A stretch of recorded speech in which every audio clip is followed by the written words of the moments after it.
let's get out of here.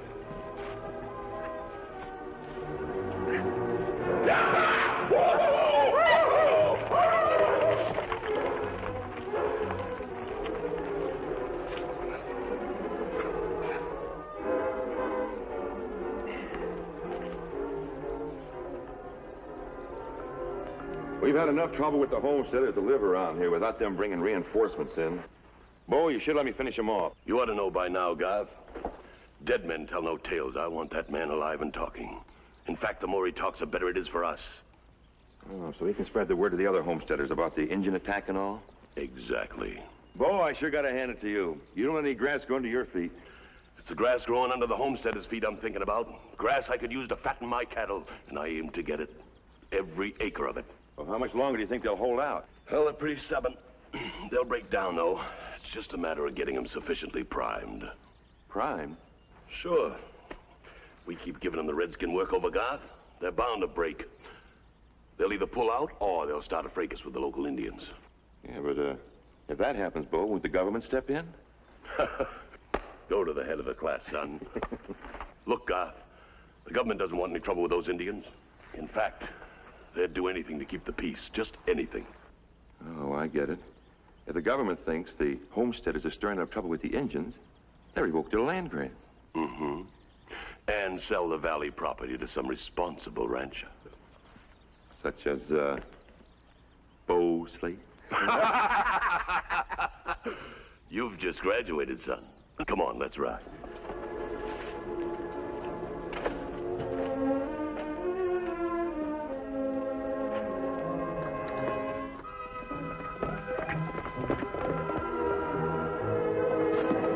Don't come any closer, mister. I may be no Davy Crockett, but at this range I couldn't miss. You don't need the gun. I'm a friend. I mean no harm. I'd be easier convinced of that if you took off the mask. You'll have to take my word for it. This mask is on the side of the law. I never heard of nobody wearing a mask who didn't have something to hide. I'm warning you, mister. But you're hurt. You need attention. I have some medical supplies in my saddlebag. I told you.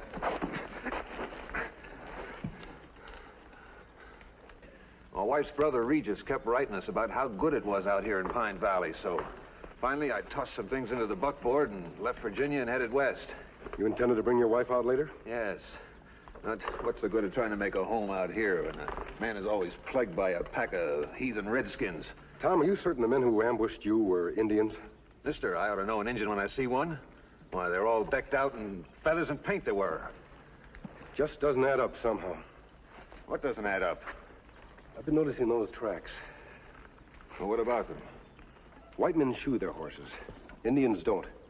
And yet there's the unmistakable imprints of horseshoes. Tom, it's hard to believe. Well, you can believe it all right. Regis wrote that the Indians are an ornery lot. I've heard recent rumors there's been trouble between the homesteaders and the Indians. Sure. You see, Pine Valley used to be the pet stomping ground of the local tribe. But now, due to federal decree, it's available for homesteading. Yes, I know. And you think this has angered the Indians, and that's why they're showing their displeasure by harassing the homesteaders? Give me a better reason. At least they didn't kill off my horses. They didn't kill you either, Tom. You know, if Chief Gray Eagle's people are as vengeful as you say they are, don't you think it's strange that they let you live?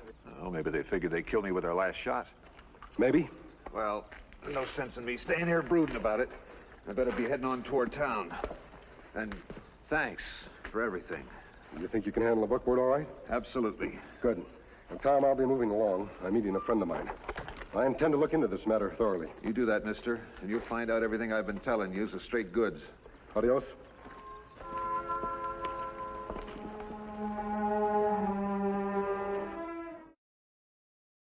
Now, don't you soft-talk me, Sheriff. Pender, I mean it. Why, look what happened to Tom here. It's a wonder he escaped with his hide. Now, look here. I'm just as sorry as you, Regis, that things like this gotta occur.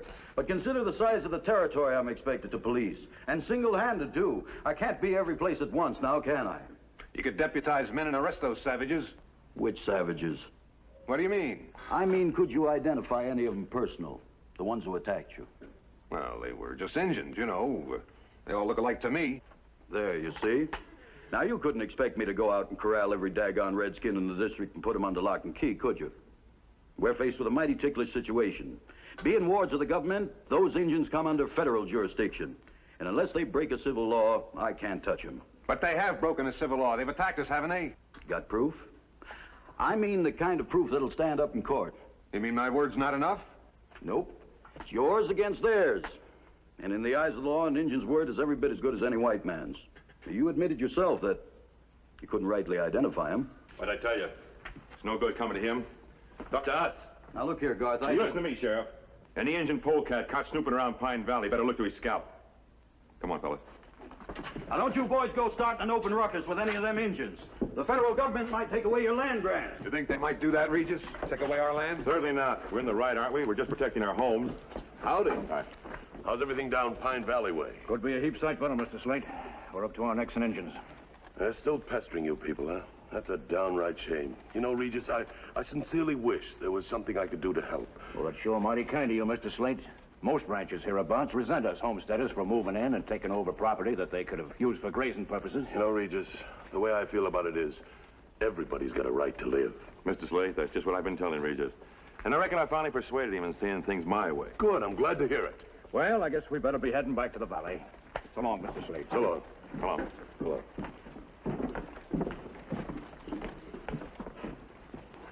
You know, Reno, everything's working out just the way I figured it would. In no time at all, those homesteaders and the Indians will just naturally cancel each other out. Get up here!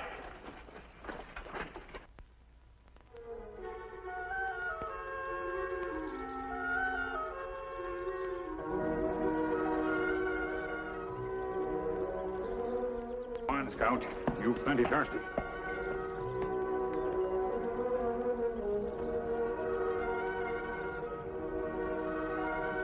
Hold it, Injun. Keep your hands at your sides and don't try anything. Me not. Shut up, Injun. When you talk from you, we'll say so. Looks like we've bagged ourselves a redskin. Let's truss him up and turn him over to the sheriff. What?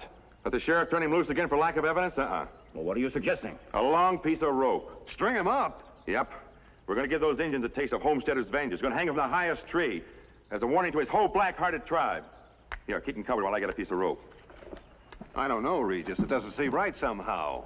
I'm not saying I condone lynching, Tom. I don't. But in this case, I agree with Garth. If we don't take a stand now, we won't have a place to stand on. But to hang him in cold blood, we don't even know that he's done anything wrong. This is the West, Tom. Our ways are hard. They have to be if we're to survive. This Injun is trespassing on private property. Me only come to water horse. You think I'm taking the word of an Injun? For all we know, you came here to loot and burn this house. Drop your guns. You're covered. What? The masked man. I said drop your guns. I don't want to have to shoot anyone. Third man gone to look for rope, Kimasabi. Him be back soon. Keep your eye out for him, Tonto. Collect their guns. I sure had you pegged wrong, mister. I figured you for a friend while all the time you're in cahoots with the Injuns. I'm not in cahoots with anyone. Tom, I told you I'm on the side of justice. Lynch law isn't justice. Why should you want to hang him anyway? Well, he's an Injun, isn't he? And for that reason, you'd take his life? Just because of the color of his skin? Kimasabi. Move over there. All of you, turn around, not move. You hurt bad, Kimasabi? It's my leg, Tonto. We'd better get back to camp. You ride with me on scout. The silver follow. Keep them covered while I try and get mounted.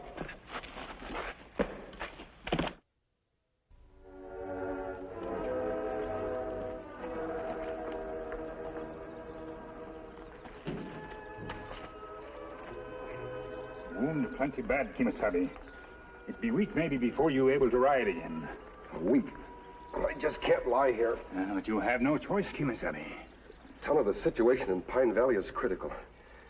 The homesteaders get their hands on another Indian, it could touch off a small-scale war. Me know tribe of Chief Gray Eagle well. Me not believe them do these things. Well, I agree, Tonto. But who else besides Gray Eagle would have a motive for attacking the settlers? Me not know that, but me find out. As brother Indian at my duty, me have to prove my people innocent. Oh, Tonto, perhaps it was a band of renegades. That would explain why the horses were shot. That's not much to go on, Kimasabi. Wait a minute. When I examined the tracks of the horsemen who attacked Tom Levering, I noticed that one of the horses had a broken shoe on his right hind leg. And we find that horse. I came mighty close to doing just that. You see, when I was riding back here to wait for you, I came across the trail of the horse with the broken shoe. I decided to follow the trail. It led directly to the outskirts of the homesteaders' colony. And that's when I interrupted the lynching. Situation plenty bad, Kimasabi. It bad for my brothers and bad for settlers. Me to go now to tribe of Chief Gray Eagle. Indians not use shoes on horses. Even so, me examine horses of all tribe. Good hunting, Tonto.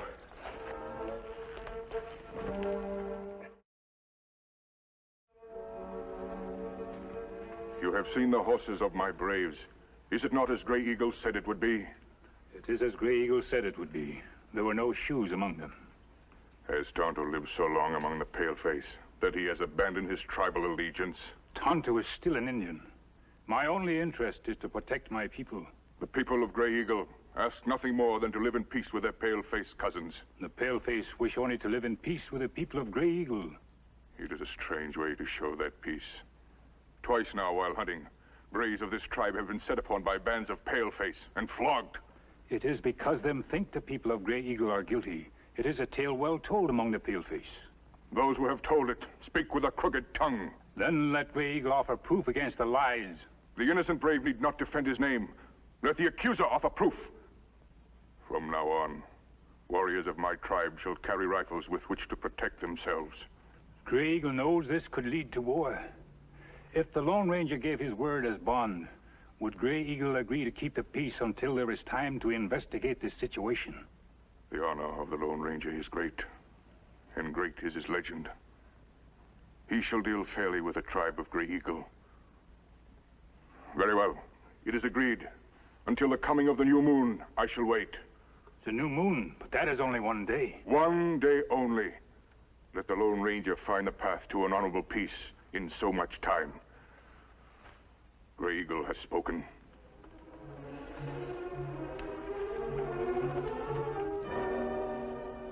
You say Gray Eagle's given us 1 day. Tonto, I don't see how we can expose the real crooks in a day. One chance, Kimasabi. It's plenty slim, but... But what? You say you track hoof prints to Homesteader's settlement. That's right. Me think it good idea to ride over there and have a look at Homesteader's horses. Tonto, that would be running too big of a risk. Don't forget, if you're caught, there'll be no one to help you. Chance may have to take, Kimasabi. Be careful.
First one here, Reno? Yep.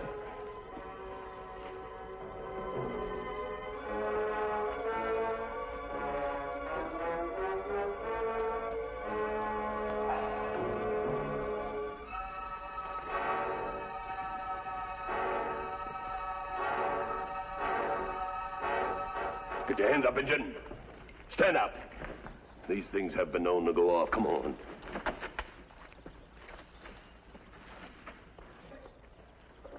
Who's your friend, Garth? He's no friend of mine. That's the Indian I was telling you about. You don't say. Who's your masked friend, Injun? What does he want? Won't talk, huh? All right, Reno, tie him up. My bother, I'll put a stop. No, you'll stop nothing. You heard me, Reno. Get her open, tie him up. Did it ever occur to you I might not want him dead? I might have other plans for him. What do you mean? I've decided it's time we apply the big squeeze. The iron's hot. We'll hit him tonight. Drive those homesteaders clean out of the valley. I'm for that. And tonight when it's dark, we'll all swoop down, dressed up like Injuns. We'll set fire to every field and cabin in Pine Valley. I still don't get it, Bo. How do you figure him in? Oh, he's going to be riding right with us. Right at the head of the pack. He is? Yes. The sheriff wanted proof, didn't he? Well, after we pull away from that raid tonight, there's going to be a 100% bona fide Injun corpse lying in the front of Regis Bassett's doorstep. All right. Come on, Reno. Let's get moving. Hey, what about me? You stay here and stand guard over our friend. Reno and I have got to pick up the other fellas. We'll meet you back here at 9 o'clock tonight, in the thicket. Where's your horse? I left it back there when I saw this Injun snooping around. What if somebody should show up? You got a gun, ain't you? Well, use it!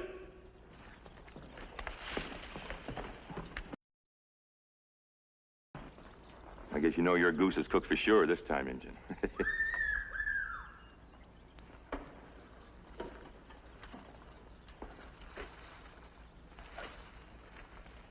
If you're looking for somebody to save your hide, you can forget it. I'm ready for him.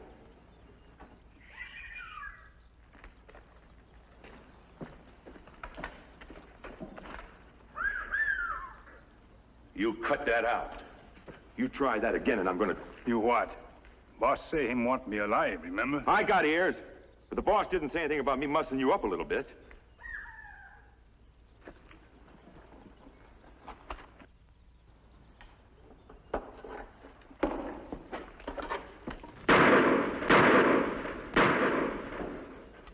Oh, you're not bluffing me. Those are birds. Yeah, that's what they are. They're birds. I'll teach you to play tricks on me, Injun. I'm going to give you a working over like you've never had before. That's right. That's all they were, just birds. Just birds. So after me get away, me tie this man and bring him here to you. And you claim they're fixing to attack the homesteaders tonight? As soon as it get dark. He's lying on his teeth. The idea of accusing Bo Slade of conspiring against the settlers, why, it's ridiculous. For a homesteader, Garth, you're taking an outsized interest in the welfare of a rancher. Well, I just want to see justice done, that's all. So do I.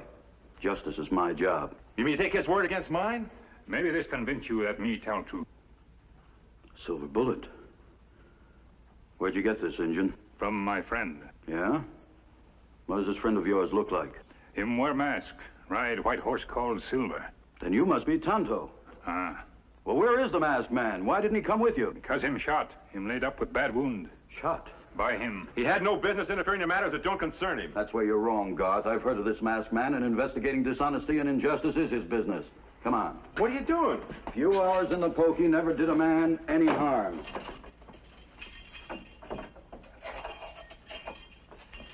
Let's go, Injun. I want to have a talk with this masked friend of yours. We're faced with a mighty critical situation and not much time to do anything about it. Then we'd better get started now. No, Kimasabi, you not get up. I have to, Tonto. Too many lives are at stake. But if you start wound bleeding again... He's right. I'll have to risk it, Sheriff. It'll be dark soon. If we're going to prevent a massacre, it's going to take all our efforts.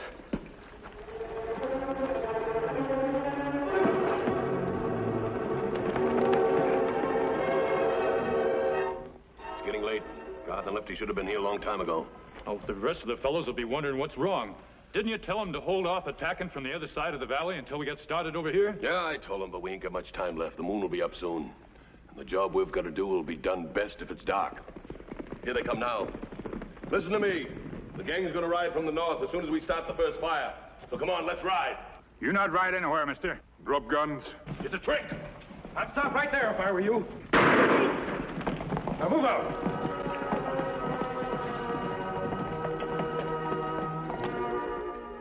By the ceremony, ancient custom of my people, you are now brother to Grey Eagle and all his children. Let there be everlasting peace. And now in the custom of my people. Kimasabi, it's good thing Sheriff deputized homesteaders. Me plenty glad them capture rest of Slate gang. So am I, Tonto. You know, it would be a tragic shame if men like Bo Slate, with greed as their only motive, were able to destroy the trust and friendship between our peoples.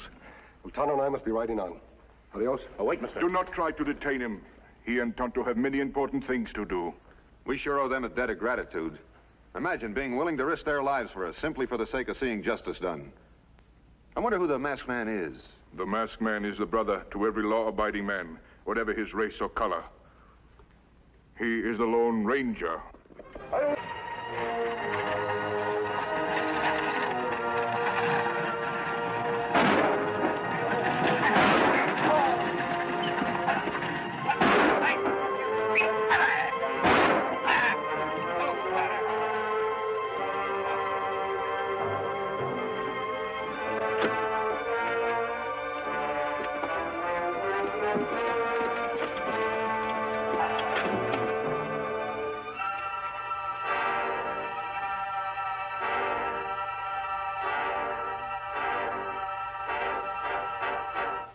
Emmett!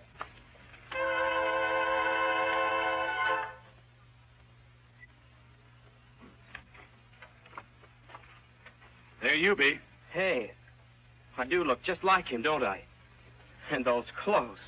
That's right. You're gonna look even more like him. What? Get your clothes off, Emmett. What? Undress. You want to play the part good, don't you? Me in that? Somebody take a shot at me. Come. Hey, let me go. This isn't part of the deal. Hold still here. Here, use these. I'm going to keep my own. I don't know if those things will work. All right, if things don't work out like we planned, you'll need your own gun. Thanks. How to dress and conduct yourself in the great outdoor spaces of the West. I can't go through with this. We all waited 6 years for this. You'll go through with it. Let's go, kid.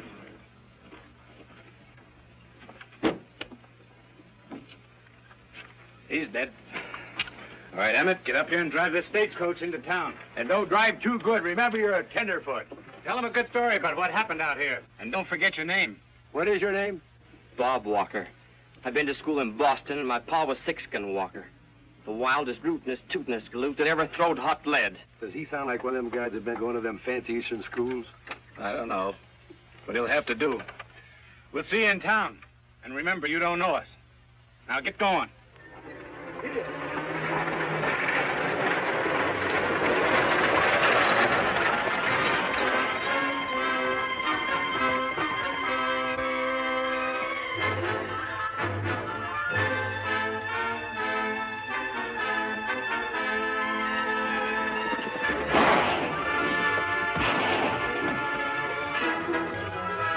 Shots come from over there.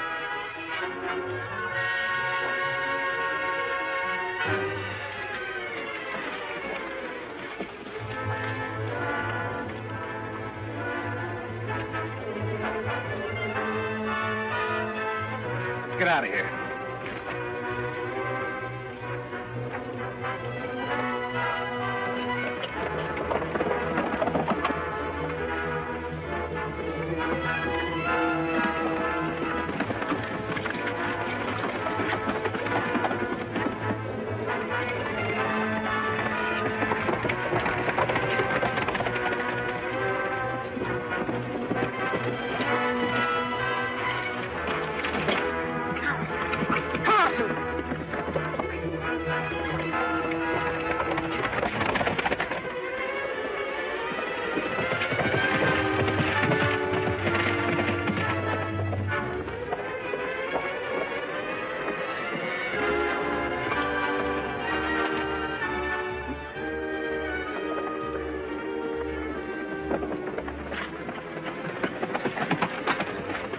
Passes.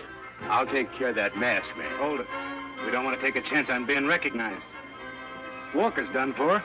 Let's go back to town. Yeah, why not?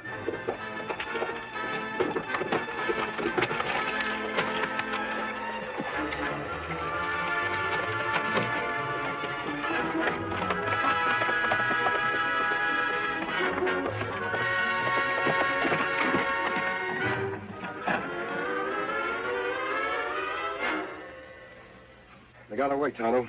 Him still breathe, Kimosabe. What we do? You ride to Tuckerville and get a doctor. Me do. I don't want anybody to know this boy's alive until I've talked with him. Help me get him across the saddle, and then I'll meet you at the line shack later.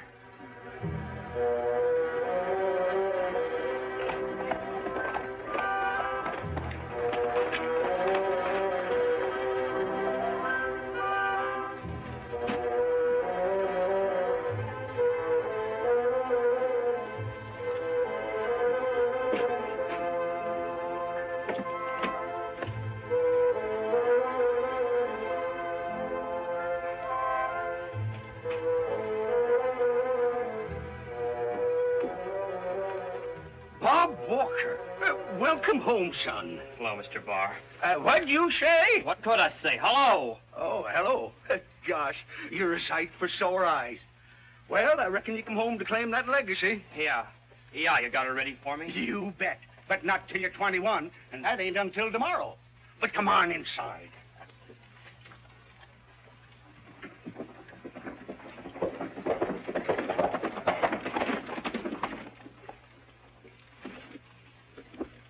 You, Doctor? I'm busy.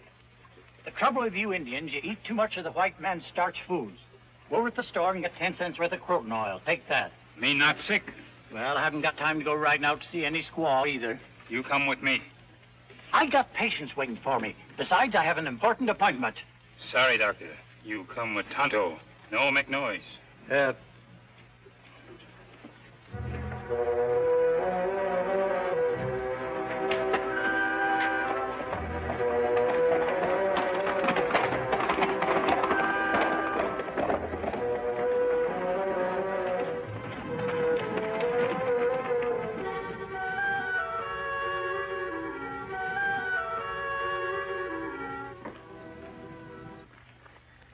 You can get away with it now. But what do you think will happen when I get a chance to talk with the sheriff? A masked man. What is this? It is unusual, Doctor, but it can't be helped. You're here to help a dying boy. Please, inside.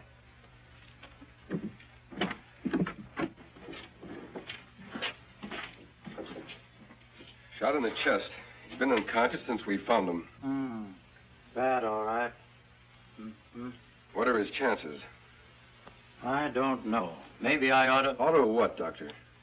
Well, it's going to be kind of hard to work on him here. You just do what you can. We'll take care of the boy when you're through. Now, see here, Mr. whatever your name is. I'm a doctor. I know what's best. All right. But I'll need lots of hot water. Get some water, Tonto. I'll build up the fire.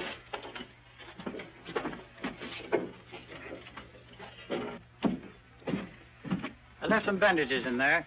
That wound will have to be dressed every half hour. Watch him closely. We will. If I had a wagon, I'd chance taking him into town. I don't think you could stand it, Doctor. Probably not. By the way, did you see who shot him? No, I wasn't close enough. Any idea who he is? No, I haven't. You'll have to keep him alive, Doctor. It's the only way we can find out who tried to kill him. I'll do the best I can. However, this ought to be reported to the sheriff, but like you say, the criminals will expose themselves if they think they really killed him. I'm sure it'll be wiser to keep this secret. When the boy can talk, I'll ask some questions. Then I'll call him the sheriff. I don't know why I let you talk me into this. In all my years of practice, I've never done anything like it. How do I know who you are? You don't. You'll have to trust me. All right. I'll string along with you. I'll be back tomorrow. In the meantime, watch those bandages. Me watch, Doctor. You'd better take care of it.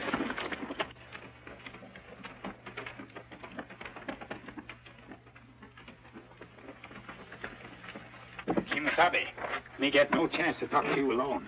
What about, Tonto? In town, me see men look just like sick boy. What? Him go in bank, talk to banker. Do you know who he was? No, but men in town wear funny clothes. Dirty cowhand clothes. Manicured fingernails. This book. Fancy gun. Guns cost much? Brand new. I have an idea who that young fellow is. Glad you're feeling better. Who are you? Friend, Where am I? you're in a line shack about 2 hours' ride from Tuckerville. Stage. It was held up. Stage not held up. Someone tried to kill you. We find you in bottom of ditch. Bring you here. How do I know you didn't shoot me? If I had, I wouldn't be helping you now. I think you'd better tell me your name. I want to talk to the sheriff. No, I don't think that would be a good idea. But you can't leave me here to die. At least send for Doc Tucker in town. Tucker? Do you know him? Very well. He was my father's best friend. Please.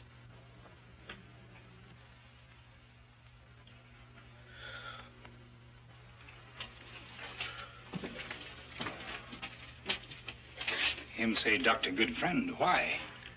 I don't know, Tonto. The doctor says he's never seen him before. Him save much trouble if him tell name. I'll find out who he is.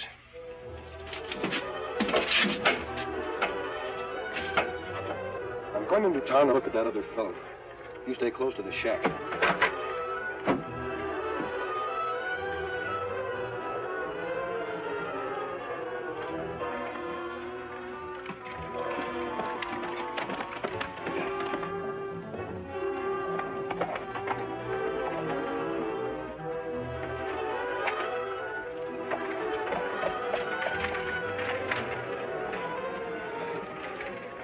Howdy, Doc. I've been looking all over for you. I had to ride out of town on a case, an urgent case. We had an appointment with you, you remember? I remember. I thought you were supposed to take care of him, Walker, when you stopped that stagecoach. We did, Doc. We threw enough lead on him to finish off a bull. Yeah, you blundering fools. I was forced to go out to a line shack to save his life. We pause in this thrilling episode to bring you a message of interest and importance. The story will resume in just a moment. And now, once again, we return to our story.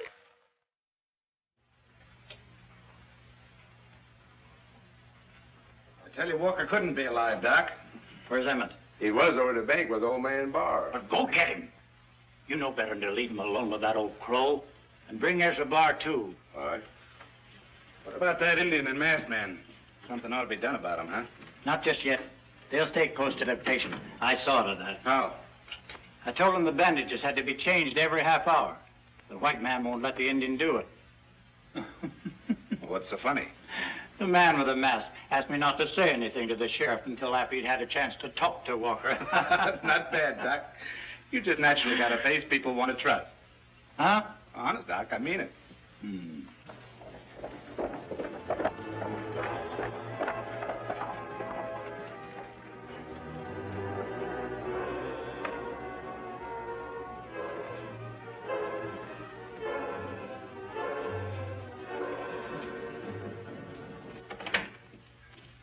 Well, there you are, Dr. Tucker. Where's Bob? Oh, he just went over to the store. I told Dan where he could find him. Howdy, Curly. Howdy. What'd you say? I said never mind. You know, I'm just dying to set eyes on old Six Guns Kid. Yeah, Six Guns Kid, all right. Spitting image of the old rascal. I never will forget the time that him and me... Yeah, I know, Ezra. Is the inheritance all ready for him? Sure, I'm all ready for him. Nothing's too good for Six Guns Kid. The doc wants to know if you have the cash ready to give him. Take it easy, Curly. Is the cash ready for him? Oh, yeah. $80,000. That's what Six Gun left him. Probably want it in cash. Bob wouldn't be silly enough to walk out of my bank with all that money on him. Not the way thieves and murderers are operating in these parts. Well, just look what happened on the stage this morning. Yeah, that was bad. Well, the boy can decide for himself. Well, speaking of the devil, Bob Walker, son of Six Gun. Chip off the old block, my boy. How are you? All right, I guess. Smile, you fool, like you're glad to see me. Where's Dan? He'll be here in a minute. Well, let's see, Bob. Been a long time since I last saw you. How was the school? You know, I helped old Six Gun select that school for you, my boy. Those are the kind of clothes they wear in city colleges, Bob? You see, Bob here doesn't know much about the West. I reckon he thought he'd kind of dress up to come home. I'm going to get out of these things as soon as I leave this room. We ought to have some kind of a celebration for your 21st birthday, Bob. What'd you like to do? Get out of here. That's a good idea. We'll have a party. Watch your step. I promised your pa on his deathbed 6 years ago that I'd look out for you, son. Don't forget, Ezra, I was attending old Six Gun when he breathed his last. I was just as close a friend as you. You'll be a rich boy tomorrow, Bob. Watch your step. I'll take good care of that money, Mr. Barr.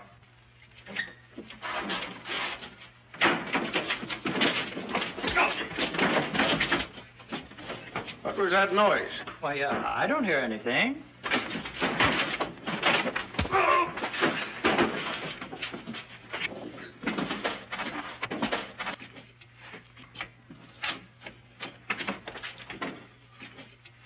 What happened? What's going on?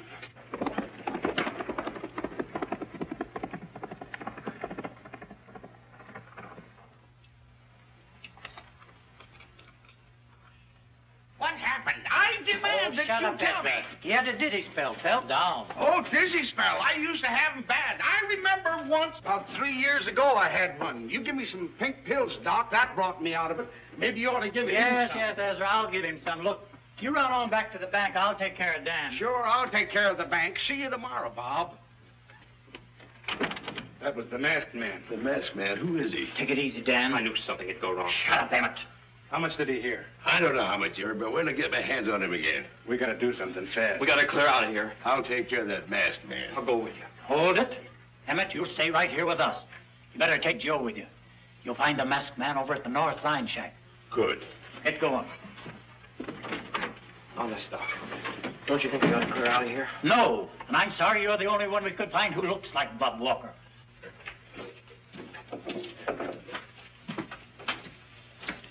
While I was in town, I found out all about you, Bob. Did you bring Doc Tucker? Dr. Tucker was here while you were unconscious. He isn't a friend of yours. I can't believe that. You're lying to me. Tucker is plotting to steal your inheritance. He had you shot and he substituted a young fellow who looks exactly like you. That's foolish. They'll never be able to fool Mr. Ezra Barr, the banker. They've already fooled him. He's turning your money over to an imposter. That's unbelievable. How could they? If you knew all this, why didn't you bring the sheriff back here with you now? Because the sheriff couldn't prove anything.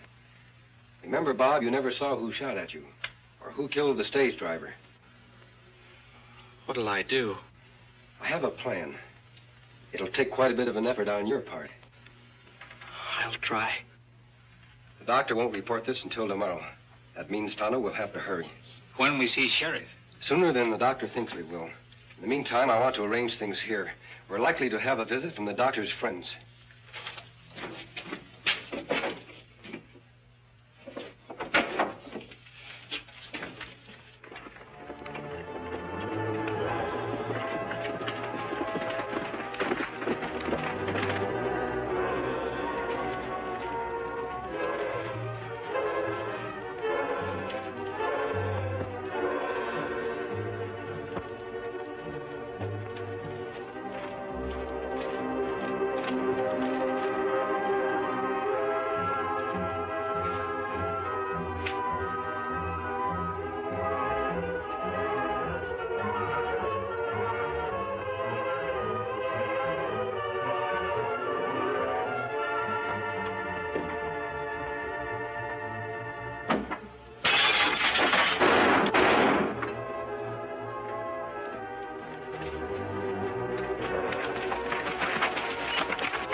Tonto, get some rope.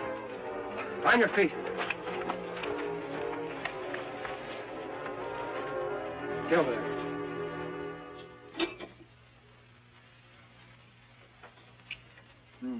Sun's been down more than an hour. Dan ought to be back by now. I tell you, something's gone wrong. We ought to ride out to that shack. We ought to ride out of town. We're not going anyplace. If we go to that line shack, we might be walking into a trap. They must have gotten Dan. Suppose they did. Won't do him any good. The Walker boy's unconscious. He can't tell him anything. If Walker saw who was shooting at him on that stage, you'll be able to tell plenty. Yeah, but he didn't. Well, what do we do?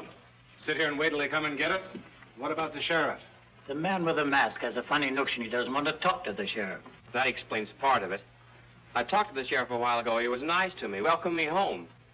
We have a 10-to-1 chance to win. Let the masked man make the next move. We might as well stay here till morning. We can't be any worse off. Exactly.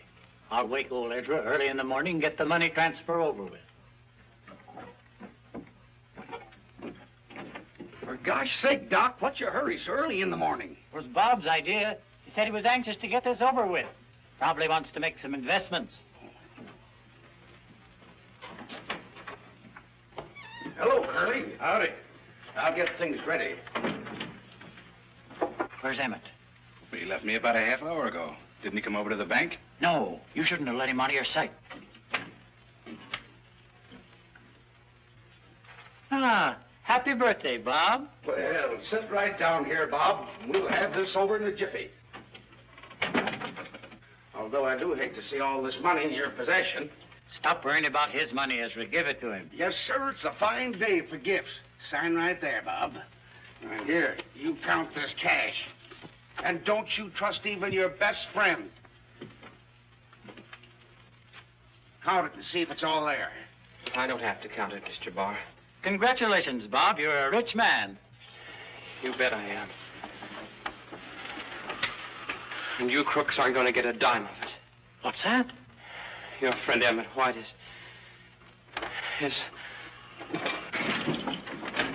Hold it. You're all finished.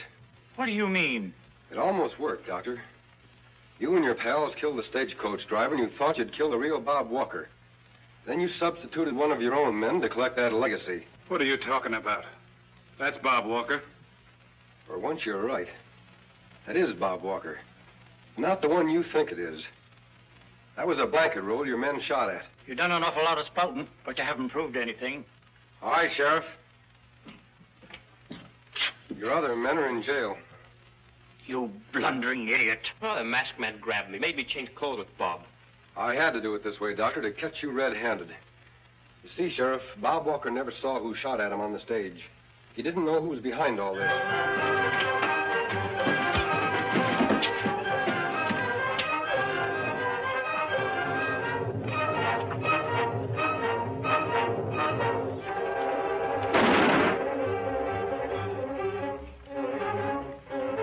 The game's over, Doctor.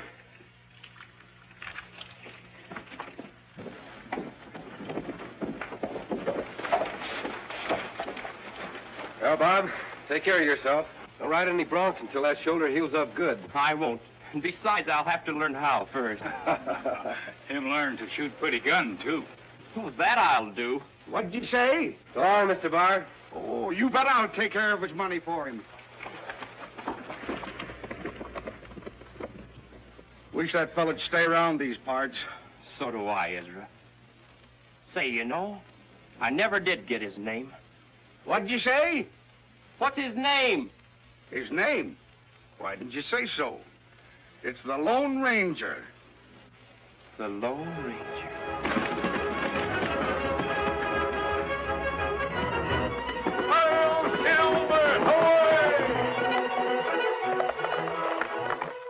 After this brief but important message, we'll tell you about next week's exciting story of the Lone Ranger. Tonto, look over there.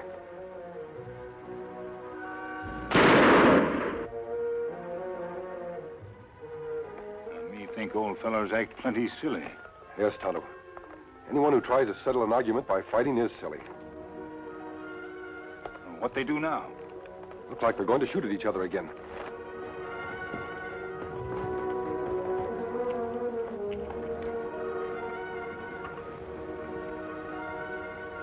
Hey, look at there, Black Jack.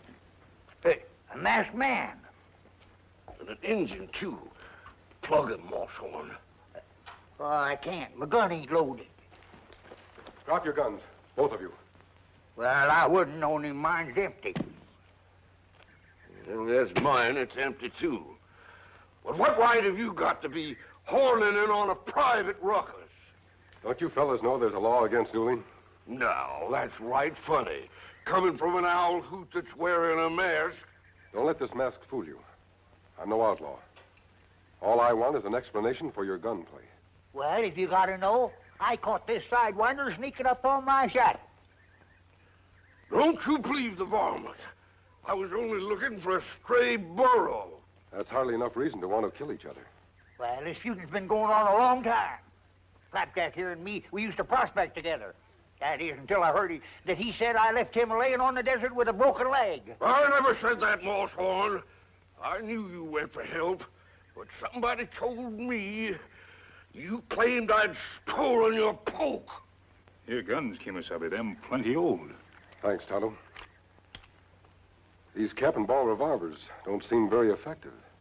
What are you talking about? Why, them's old Navy Colts. That's the best shooting iron that was ever made. They sure are. I'd rather have one of them than a dozen of those newfangled cartridge guns. Your gun's so good, you plenty bad shots. Well, did you hear that, Moosehorn? He's belittling us. I heard what he said. Listen to me, Injun. Let me tell you something. Either one of us could shoot the wings off of a fly in a windstorm. And I take it you both aim to miss. Well, you see, why, you old ornery horn toad. You've been a missing on purpose. Well, it appears to me you've been doing the same thing. Well, look at me. Darn my hide. Talking to you, Flapjack. Why, you cantankerous old mean goat. Seems I've been making the same mistake. It's been a year since I sunk low enough to swap words with you. Your exchange of words doesn't seem to have hurt either of you any more than your exchange of bullets. Well, I reckon we've been a couple of old fools. We've been listening to other folks' lies. You shouldn't have let troublemakers break up your friendship. Well, us old prospectors got a lot of mule in us. When we're riled, we get stubborn and contrary. Yeah, but our feeling was always kind of friendly like. You savvy, mister? Yes, I think I do. Then you're the only one around here who does. But now we're through burning powder at each other. And it's all your doing, mister. How can we pay you? You owe me nothing. Be sure you got the right one there. Perhaps you can tell me where we can find grass and water. Well, there's good grass a couple of miles on, but the water's only good for horses. Our canteens are empty. Well, just come on over to my shack and I'll fill them up for you. I just toted in a new keg of spring water on the burr. It's right over yonder, just short way. Come on forward. That's fine of you fellas. That's all right, boy. Where'd you get the stock certificates, old-timer? Oh, them? Make mighty pretty wallpaper, don't they? I won them in a poker game. Yeah, thought I'd put them up again $1 a bet. Of course, they ain't worth nothing, you know, but I thought the yellow and green kind of dress the place up. I see they were issued by the Red Gap Mining Company. Yeah. Mine closed down, about 2 years ago. Yeah, the ore wasn't worth enough to pay for the diggings. Here you are, Injun. You got legal title to that paper, Moosehorn? I sure have. Thought I got him from worked for a mining machinery company. The company owed him some money, so he took this stock in on the debt. Well, I guess Tonto and I must be moving along. You ever down around this way again, be sure to drop in and see us. You won't find us feuding next time. No, sir. Moosehorn and me is made up for good. And tomorrow I'll be back and we'll go prospecting again just like old times. Yes, just like old times. I'm glad to hear that. Well, good luck. Adios. So long, Larry.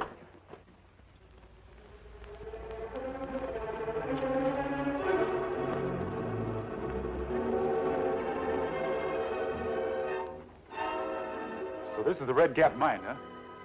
Sure don't look like much. Well, looks won't matter after it's all with enough high-grade ore for the suckers to see. Take a look around, see if you can find Matt. Yeah, sure, boss. Matt!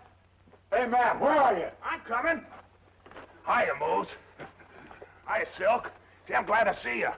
Did you get my wire all right? Well, we wouldn't be here if we hadn't. What's the idea of saying not to sell any Red Gap stock till we saw you? Yeah, sure. Silk had a sucker all lined up. All we had to do is show him That's some it. You good don't ore. have to salt it. When I was digging that hole to plant that high-grade stuff, I found as richest gold vein you ever saw. What, in that mine? Yeah. Are you sure, Matt? Positive. Come on, I'll show you the ore.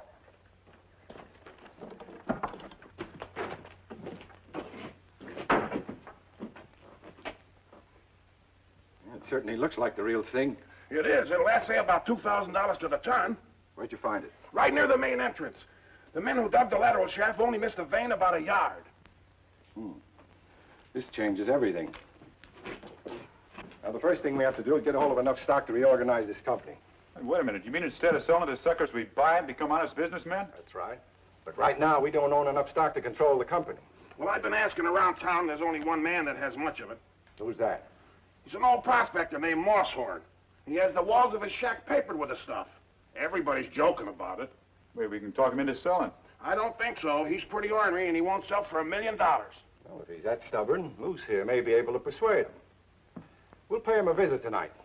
Matt, you can show us where he lives.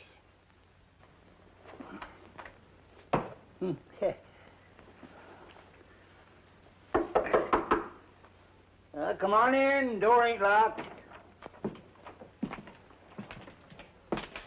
Well, hello there, fellers. What can I do for you? Good evening. I understand you own a number of shares in the Red Gap Mining Company. Yeah, you heard right. Here, there they are. Say they make nice-looking wallpaper, don't they? Yes. Yeah.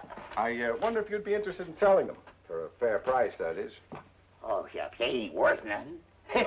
Only a fool want to buy anything like that. You know that... Hey, wait a minute. Ain't this a feller's been running around town asking questions about that there stock? If you sell out, old-timer, we'll make it worth your while. No, I reckon I'll keep 'em. Besides, they look mighty pretty there. Like the looks of them. I think you're making a mistake not selling. Who says I am? All right, Moose, take care of them.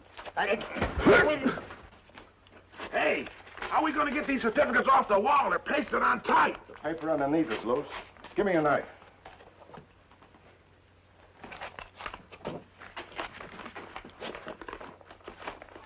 Yeah, we can get them off the paper underneath later. Why, you want me to pull, cats? All right, Moose. Now, everything will be a whole lot easier on you if you'll just sign all of this stock over to us. I ain't signing anything. We'll see about that. All right, come on, you're going to come with us. Now, wait just a minute now. If you're going to take me away, well, the least you can do is fetch me my hat and let me put my boots on. All right, but hurry it up. Yeah.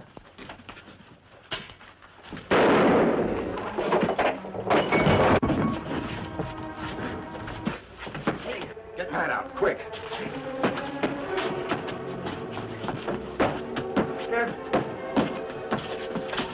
He's dead. Get the old man. He's got to sign over the stock to us. Come on, you.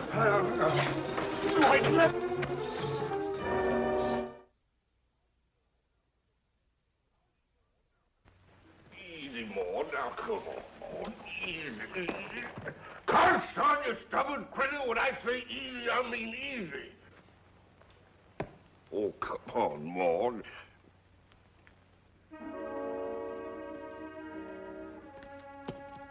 Mosshorn.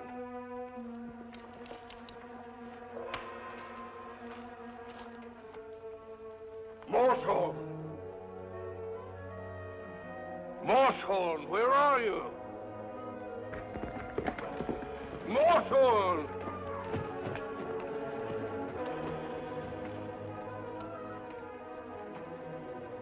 What's happened, Flapjack? Someone reported they saw a fire up here last night. Where's Mosshorn? Flapjack, I want to know where Mosshorn is.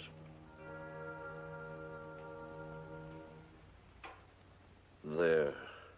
He's dead. What?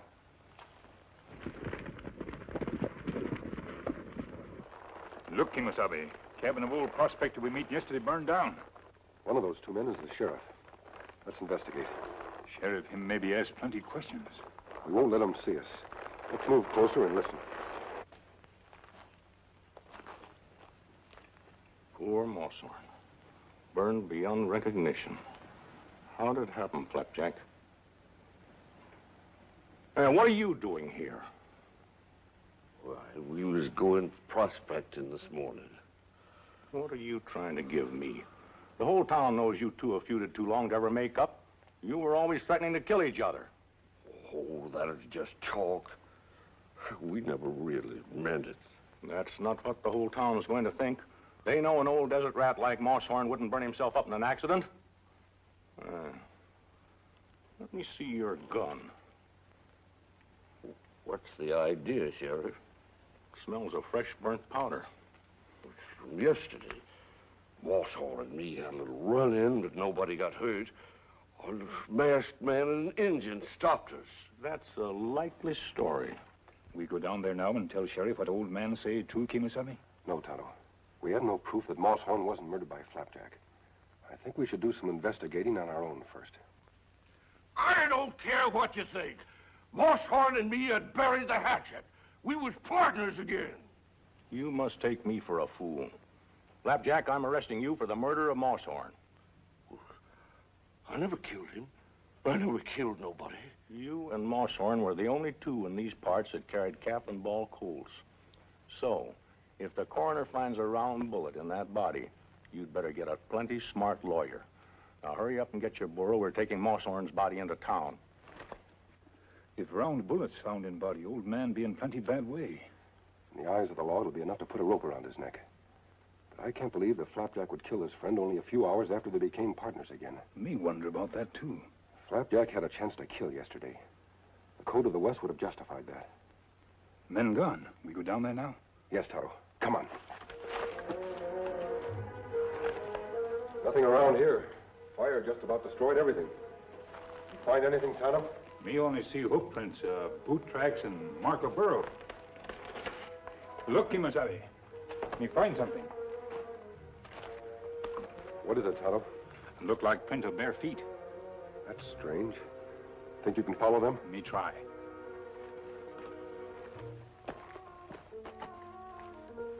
Look like two men with boots help barefoot man. I wonder why anyone would be without boots. All three go this way. Their place where three horses wait. What do you make of it, Tonto? Look like three men with boots get off horses and go toward shack. Two men with boots and one barefoot man come back here. They all mount horses and go north. Look like them ride plenty fast. You better ride into town. The townspeople might want to take things into their own hands and lynch Flapjack. The sheriff is an honest man, but he may need help in protecting him. Me understand, Kimasabi. What you do? I'm going to follow these tracks and find out who that barefoot man is. You better hurry.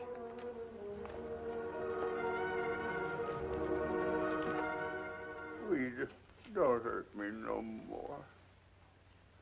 Please. You're going to sign now? How much longer do we have to keep fooling around with this old mulehead? Well, he can't take much more of your rough stuff, Moose. Well, you'd tell me if I did sign. 'Cause I know too much.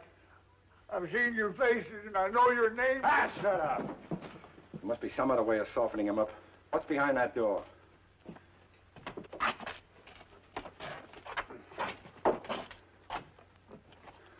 It's a vault where they planned on storing the gold until it was shipped. Come in handy when we reopen the mine. Maybe it'll come in handy now. What do you mean? We'll throw the old desert right in there. Maybe a little while without air will help bring him around to our terms. Yeah. Yeah, that's an idea. Come on, you. Please let me alone, will you? Please. No, don't put me in there, please. Don't put me in there. When you're ready to sign, yell. All right, Moose. I tell you, I'll never sign. I'll never sign it. A little while in there ought to change his tune. Yeah, well, what if he suffocates, Silk? If he's dead, he can't sign the stock over to us. If he dies, we'll forge his signature. But we might just as well try to get the real thing before we kill him. Say, Matt must have left something to eat around here. See if you can rustle up some grub. Yeah, sure.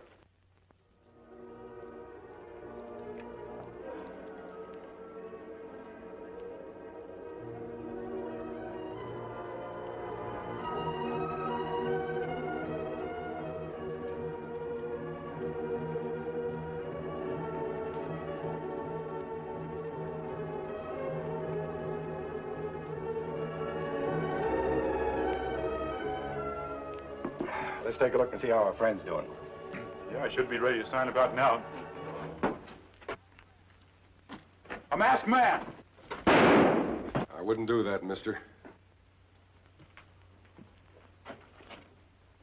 What are you doing here?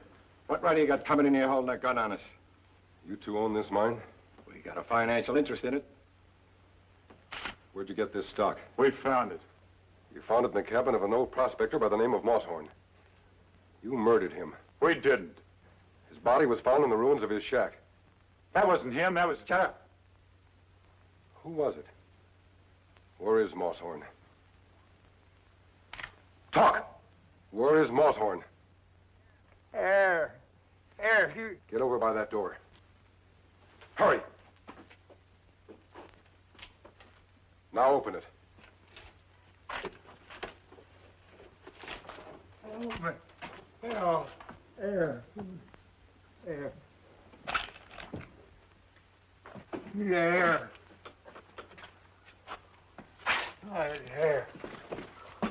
Water. Take it easy, old timer. I'll get you out of here in a minute.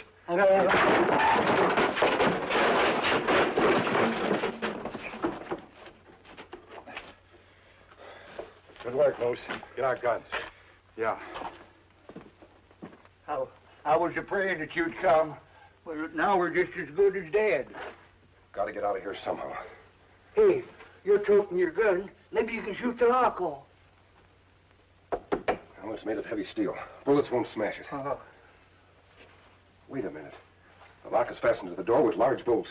Well, it ain't no use, then. But I ain't going to let him kill you, though. Hey, you out there. Listen to me. Listen, can you hear me? I'll sign. You hear? I'll sign. You're too late. We can't let you out while the masked man's in there. Oh, we're goners. Hey, Harry, put out the light so we can save what air there is. I need the light, Mosshorn, to study the lock. There's a little air coming under the door. You just sit still. What about the old man's signature? We haven't got it yet. We'll forge it. Yeah, but what about the bodies? We can't leave them in there to be found. They'll never be found because we're going to plant them 6 feet under. Come on. Well, what are you looking at? The bolts that hold the lock. They're rusty, but they can be turned off. Yeah, if we had a wrench. Wait a minute. I've got an idea. Hey, what are you doing? Every gun butt is hollow. Now, if I can get the steel frame over the nut, the gun will act as a wrench.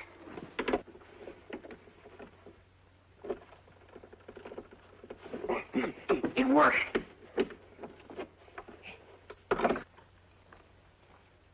Yeah, this looks like as good a spot as any. Yeah, sure, boss. That's the first one. 3 more to go. Hey, how deep do we have to dig this grave, Silk? Deep enough to be sure our friends inside won't be found for a long, long time.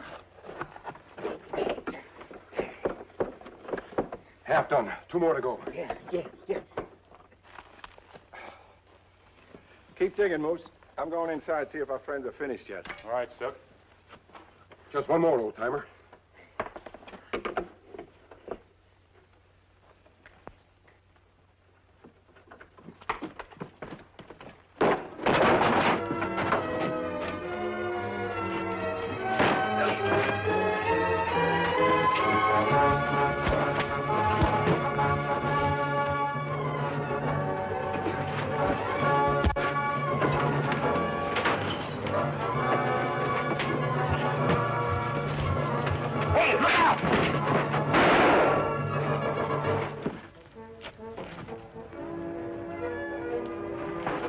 Timer? Hey, you bet I am. Good. See what you can do for him.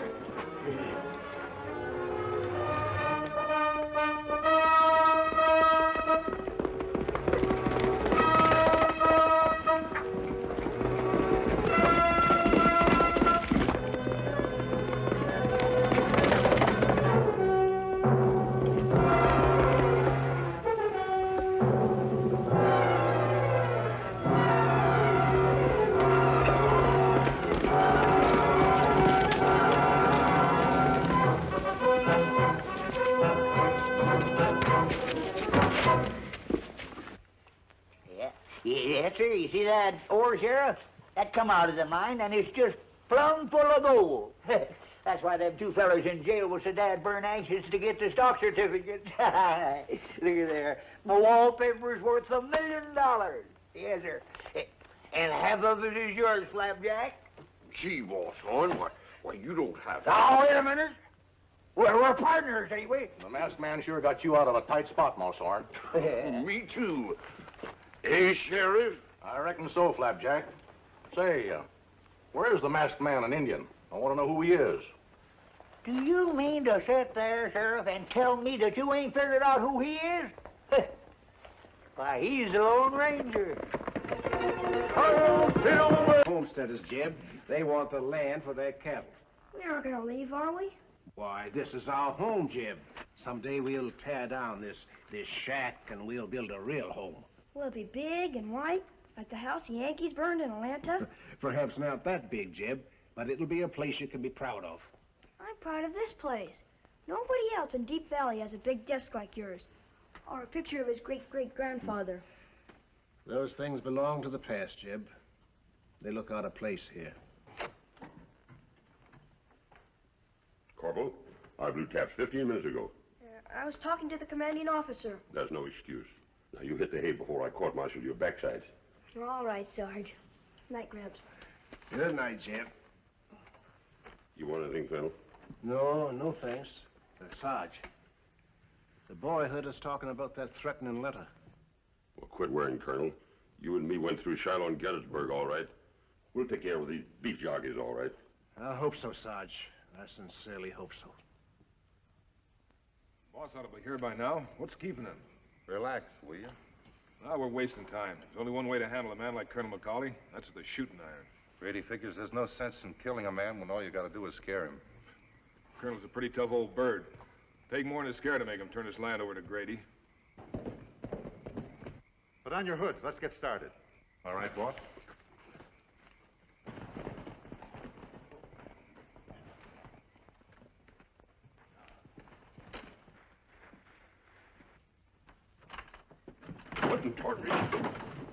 You can't come busting in here like this. Shut up. What's the meaning of this You unwarranted... got our warning, didn't you?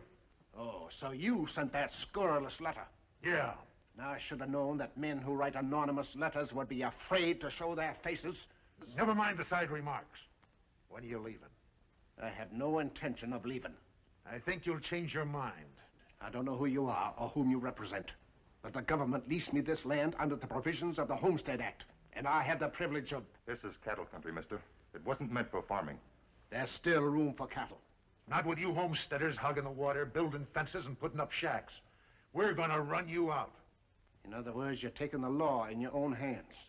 You Southerners didn't think much of law and order when you started a civil war, just so you... Get out of this house. Get out or I'll use a horsewhip on you and... Gramps! Gramps! Who are those men? Don't be afraid, Jeb. They're not going to hurt you. Sarge, show these gentlemen out. You're a stubborn old fool. You'll be sorry. I think we better get you back to bed, Corporal. Why are they dressed so funny? I'll tell you all about it in the morning. You heard what the Colonel said. Somebody ought to warn the old coot that a homesteader has to live on his land for 5 years before he gets title to it. We know that. I got a feeling the Colonel's not going to make it. Let's go.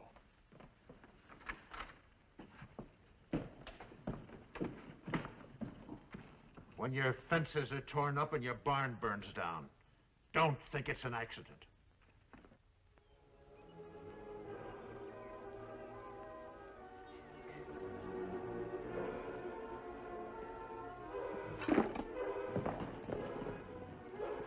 We'll start here.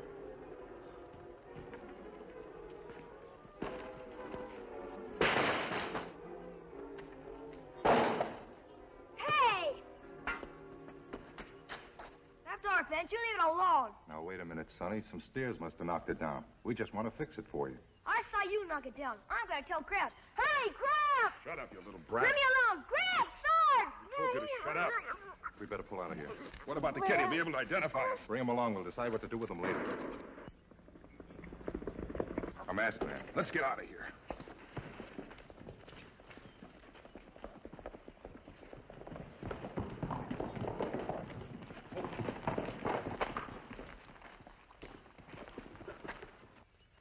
You hurt, son? No. Who are you? Don't be afraid of my mask. I'm a friend. I guess you must be. Those fellows sure ran when they saw you. What them try to do? Caught them trying to tear down our fence, the sneaky cowards. You know who they are? No, but last night some men with hoods over their heads came to the house. Gramps got awful angry and told him to get out. You think they were the same men as these? I don't know. Hey, you want to see my gold mine? Boy, have gold mine? Yeah, right over here. Come on, I'll show you.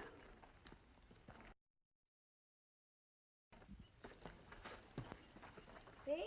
That's my name up there. Is your grandfather Colonel Stuart McCauley by any chance?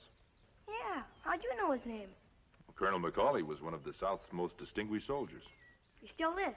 Now, here's how the mine works. I put that ore in a sled I made and haul it down to the creek. Then I pan the gold out. Well, that's quite an operation. I'll say. Sarge taught me how. He was Cramp's orderly, and he knows about everything. You get much gold? Sure, lots of it. Of course, it's only pretend gold. Sarge says it's really pie something or other. Pyrite. Most people call it fool's gold. That's it. Here, you want some? I got lots of it. Thank you. That's very generous of you, Jeb. But can you tell us anything more about the men who came to your house last night? You better ask Gramps. You wear a mask all the time? Most of the time. Gosh, I should think you'd... Hey, Jeb, come and get it. Mescal, want to eat with us? No thanks, Jeb. But tell Colonel McCauley that we'd like to talk to him after lunch. Fine, and I'll show you my pony. Bye. Bye. Him fine boy, Kimasabi. He certainly took things calmly. We trail men who break fence? No, Tonto, we better talk to Colonel McCauley first and find out just what's going on. If boy tell truth about men who come to house, Colonel need help. Yes. If the West is to grow and prosper, settlers must be protected from men who substitute violence for the law. We'll find a place nearby to camp. What me do with rocks? Well, I don't think Jeb would be offended if you just put them back. Kimasabi. What is it? This not look like fool's gold. Let me see it. That does look like real gold. Well, that's what me think. Pyrite and gold aren't often found together. That's probably why no one took Jeb's mine seriously. Maybe men who tear down fence take him seriously. If there is gold on the Colonel's property and he doesn't know about it, that might explain a lot of things. Let's see if there's more of it.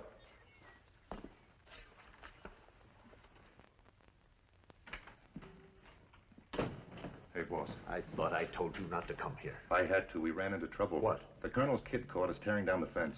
Fools, I told you to be careful. We could have taken care of the kid, all right, but a masked man and an Indian showed up and started shooting at us. A masked man? That's right. Maybe we're not the only ones after gold on the Colonel's place. Then we are in trouble. Where's Al? At the shack. Good. You stay here and keep out of sight. What are you going to do? I'm going to see the Colonel. If somebody else knows about that gold, we can't waste any more time trying to scare him off. Hello, Mr. Brady. Howdy, Sarge. Is the Colonel busy? No, come in. Well, how do you do, Mr. Brady? We haven't seen you for weeks. Howdy, Colonel. Sarge, fetch some coffee. Oh, no coffee for me, thanks. Won't you sit down? Yes, thanks. Colonel, I heard in town that you've been having trouble. Oh, just some hotheads trying to throw a scare into me. I don't think it's serious. But it is serious. The ranchers mean business this time. Have they been threatening you? No, see, I've lived here for a long time, and I got men to protect my property. What they're after is the newcomer, the man who hasn't established himself. They're not going to drive me out. I'll fight back. Yeah, I'm sure you will, Colonel. But I think we can fix it so you won't have to fight. What do you mean? Well, your 160 acres are next door to mine. I could buy you out. You know I can't say I'll be another 4 years before I own this land. But you could relinquish your homestead claim, and I could file on it. I'll give you $2,000 for the place. $2,000? It's worth that much to me. $2,000. That means I could build a real home for Jeb. Perhaps even return to Georgia. Why, of course you could. And I'd be able to double the size of my farm. But are you sure it would be legal? Positive. All you have to do is sign this letter to the government claims agent saying that you're relinquishing your claims to the property. Then I'll file my claim on it. You were quite sure that I would agree, weren't you? Now, why not? It's a fair price, and we both benefit on the deal. I suppose so, only... Only what? Oh, nothing. I guess I'm just getting to be a suspicious old fool. Where do I sign? Right here. Gramps! Yes, what is it, Jim? He's here. The masked man I told you about. This is no time for make-believe games. Now run along. Colonel McCauley? He is masked. I wouldn't do that. I'm no outlaw, Colonel McCauley. Who are you? A friend. My friends don't wear masks. I'm glad to know that. Didn't Jeb tell you what happened this morning? Well, I guess he did, but the boy has such a wild imagination, I thought he made it up. Gramps, I told you he was real. And so were the men who tried to tear down your fence. I apologize for doubting you, sir. Do you know who the men were? No, but I know why they've been persecuting you. So do we. The ranchers want the land for themselves. The ranchers in this area are honest and law-abiding men. I doubt if they're responsible. Then who is? Somebody who knows the truth about Jeb's gold mine. What? Jeb's gold mine? Here, look at this. Oh, I'm afraid you're deceived, sir. This is only fool's gold. The boy makes a game of mining it. Look more closely, Colonel. It's not pyrite, it's gold. You plenty rich man. I knew it, Gramps. I knew we'd be rich someday. Hold on, Jim. If this is a joke, sir, it's an uncommonly cruel one. It's no joke. There's a large vein of ore close by the pyrite deposits. You're sure? You come look, we show you. If it's true, it means we'll be able to... You'll pardon me, gentlemen, but I'm quite overwhelmed at this stroke of fortune. Gosh, Gramps, we can build that house. We can even buy the plantation back if you want to. Sarge can get his leg fixed, and I'll buy me a steam engine. So that's why you wanted to purchase my claim. You knew, didn't you? Why, of course I did. I wouldn't do an underhanded thing like that. Did anyone else show an interest in buying your claim? No one, sir. Mr. Grady, I wish I could believe you. I wish I could regard this as a mere coincidence. Your insinuation is deliberately insulting. I'm afraid it is. In that case, I'll bid you good day. I never did like that man. You run and tell Sarge what's happened, then we'll go up and have a look at our mine. I bet he won't believe me. I can hardly believe it myself. You gentlemen will share in our good fortune, of course. No, thank you, Colonel. But I insist. You've made me the happiest of men. Judging from the expression on Grady's face when he left, your happiness may be short-lived. Oh, I'm not afraid of Grady. What can he do? As a homesteader, you're in a peculiar situation because you don't really own this land. If anything happened to you, it would revert back to the government. I hadn't thought of that. Well, I'm afraid that Grady, or whoever is in back of these threats, will think of it soon enough.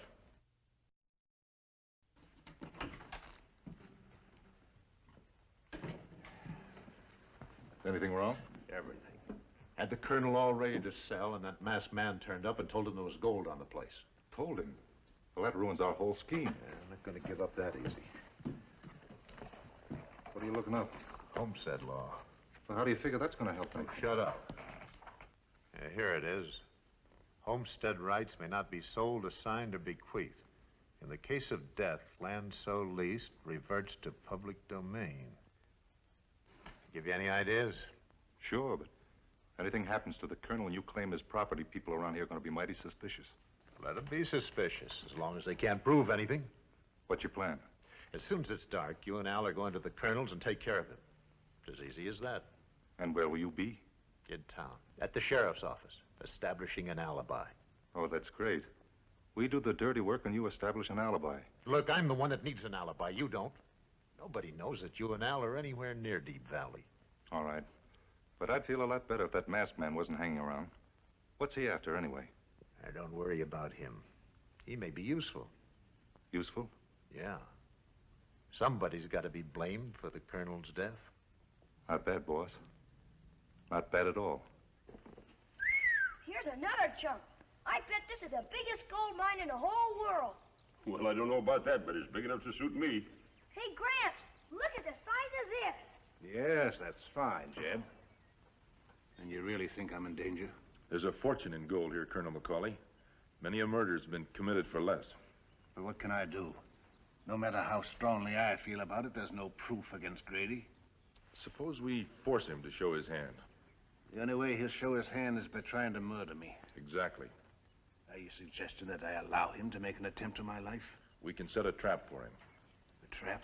It's an old trick, but we have time enough to prepare it. What is it? Well, tonight, after Jeb has gone to bed, we'll close all the windows but one.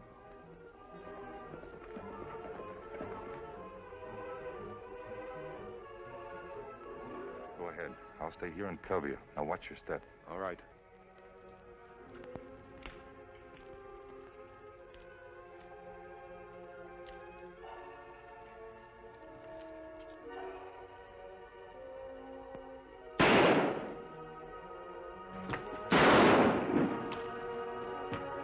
Keep your hand away from that gun. Well, the man get away, Kimasabi. We'll take care of him later. Get up. You're not badly hurt. Take it off, Tonto. Him not Grady. No, he looks more like a gunslinger named Al Davis. Did Grady hire you to kill Colonel McCauley? I don't know what you're talking about. Well, I think you do. Come on.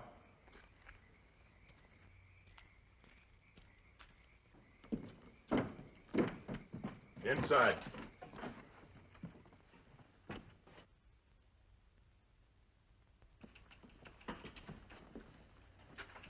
So I'm to have the privilege of meeting my murderer face to face. Our little trick worked well, didn't it? Trick? That's right, Davis. You shot at a dummy that we made up to look like Colonel McCauley. Gramps, he's one of the men who tried to tear down our fence. I'm sure he wishes that were the only charge against him. Sarge, I think the corporal better turn in. Aw, shucks, just when the fun's starting. No talking in the ranks. Come on. Aw, gee. Are you going to tell us who hired you? I got nothing to say. You mean you're willing to go to prison to protect Grady? I don't know anyone named Grady. Then we'll get the sheriff. Maybe he can refresh your memory. Colonel, will you help him take his coat off? Tonto better look at that wound before we leave. Why, certainly, but you don't need to delay on that account. Sarge has probably dressed more wounds than any man in the army. I sure have. We'll leave him here with you, then. Be careful. Don't worry. Sarge and I have taken a good many prisoners in our time. I'm sure you have. We'll be back soon.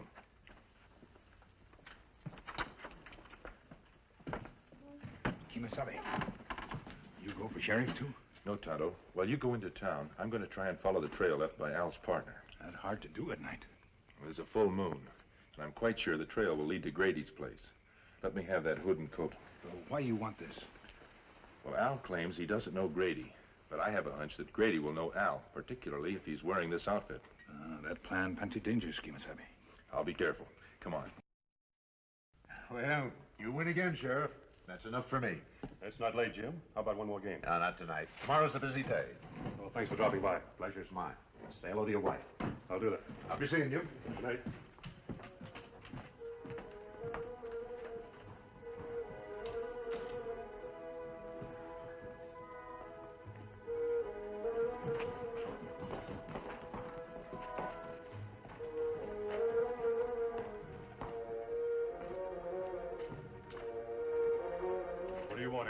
You come quick, Sheriff. We catch fellow who tried to kill Colonel McCauley. What? Them shoot through window, but Colonel not hurt. When did this happen? Short time ago. Other fellow get away, but Kimosabe follow his trail. Kimo? My friend, you come, Sheriff. Sure, right away.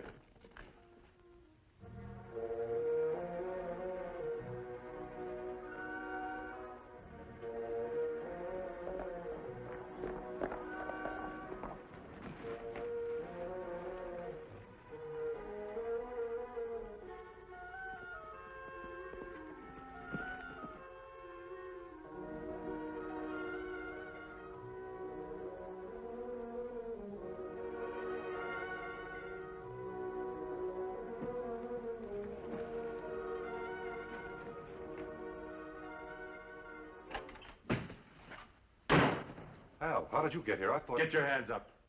What's got into you? You ran away, you dirty yellow little... But I thought you were dead. If you'd have stuck around a little longer, you might have found out different. Now, look, Al, put the gun down and listen to reason. Stay where you are. I ought to kill you right now, but I want Grady to find out what kind of a rat you are. Where is he? He's not back from town yet. I guess Grady and I are going to be splitting your share of the Colonel's mine. Sure, Al. Anything you say, but stop pointing the gun at me, will you? I guess I've heard enough. Huh? Now get over against that wall. You're not Al. Don't worry about Al. He's been taken care of. Then who are you? Never mind who I am. Now get over against that wall.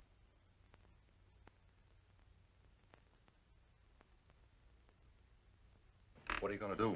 We're going to wait for your friend Grady to return from town. You won't have to wait. Don't draw. Put your hands up, mister. Boss, am I glad to see you. Your little scheme backfired, didn't it? Not completely. By this time, the sheriff has arrested Al Davis. He won't talk. Even if he does, it's his word against mine. I know what you're thinking, Grady, but it won't work. Why not? You're just gonna disappear. I have a friend who's able to prove that I came here. How? I left a trail. Thanks for telling me. I'm good at covering trails. How can you cover a trail if you don't know what signs to look for? I'll take my chances. Untie him. And don't try anything. All right. You're making a big mistake when you think you can interfere with a man that...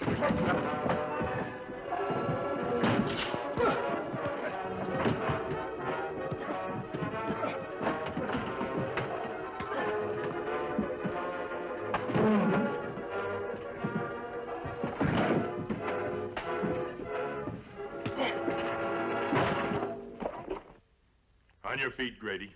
We're going to see the sheriff. In all these years, I've dreamed of returning to Georgia with enough money to buy back the old plantation. I was going to rebuild the house and refurnish it and make it the show place it used to be. You should be able to make your dream come true now, Colonel. No, if a man's going to dream, he should dream of the future, not the past. You decide to stay here in Deep Valley? Yes, Tonto. Jeb belongs to the future, and the future lies here, not in an old man's dreams. Gosh, Gramps, I'd have gone back with you. I know, Jeb, but it wouldn't have been right. Now that Grady and his gunmen are behind bars, we're going to build that house we talked about. Hooray! I think you've made a wise decision, Colonel. Only possible because of you, sir. Are you sure you can't be persuaded to stay with us a little longer? Thank you, Colonel, but Tonto and I have other work to do. Goodbye, sir. Goodbye, and bless Sarge. you. Goodbye. Goodbye, Jeb.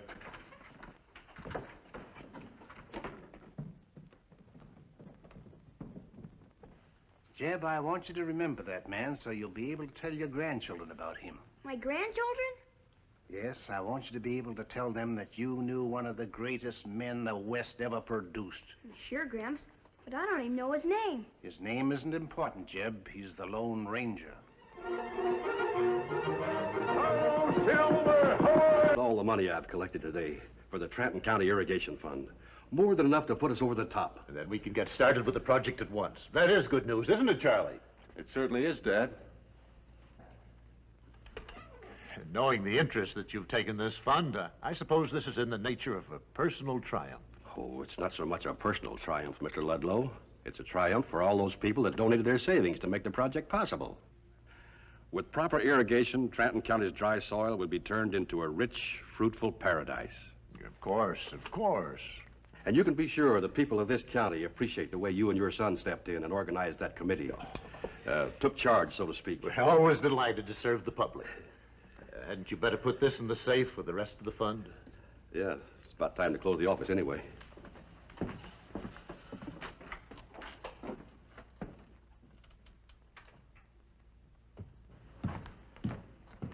There's as much money now in the irrigation fund as there's ever going to be. What are we waiting for? I suppose your plan is to hit Timothy over the head and make off with the money.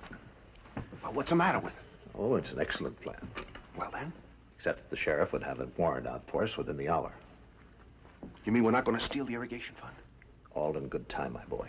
You talk like we had all year. Tomorrow morning, the money will be taken out of the safe and turned over to the irrigation committee. Oh, no, it won't. Supposing our friend Timothy were to vanish into thin air this very afternoon, and suppose the money disappeared at the same time, what conclusion do you think our esteemed sheriff would jump to? He'd think Tim had embezzled the money. Precisely. Oh, Timothy, Ben from the livery stable just dropped by. He asked me to tell you that your horse has an ailing foreleg and shouldn't be ridden for a while. Golly, that means I won't be able to get home tonight. Charlie and I'll be glad to give you a lift in the buckboard. Thank you, just the same, but I wouldn't want to take you that far out of your way. I'll just stay at the hotel tonight. Nonsense. Your daughter would worry if you didn't appear. Oh, Madeline's used to me staying in town overnight when I have to work late. She'll not worry. We insist on driving you home, don't we, Charles? Sure. Then in the morning you can ride Madeline's horse to work. Well, all right, if you don't think it'll be too much trouble. No trouble, Timothy. No trouble at all. The buckboard's out back. As the buckboard rolled out into open country, two riders headed in the opposite direction reined in their mounts. It's been a long day, Tonto. We'd better make camp soon. Satan's Gorge ahead, Kimasabi. We stay there tonight? It's as good a place as any. Satan's Gorge, a solid wall of rock on either side, was so called because its impenetrable depth seemed to reach down into the domain of Satan himself. Halfway across the rim of the gorge, Martin Ludlow brought the buckboard to a sudden halt. Anything wrong? Yeah, looks like that left front wheel is coming loose again. Hey, Tim, take a look. Well, I can't see anything.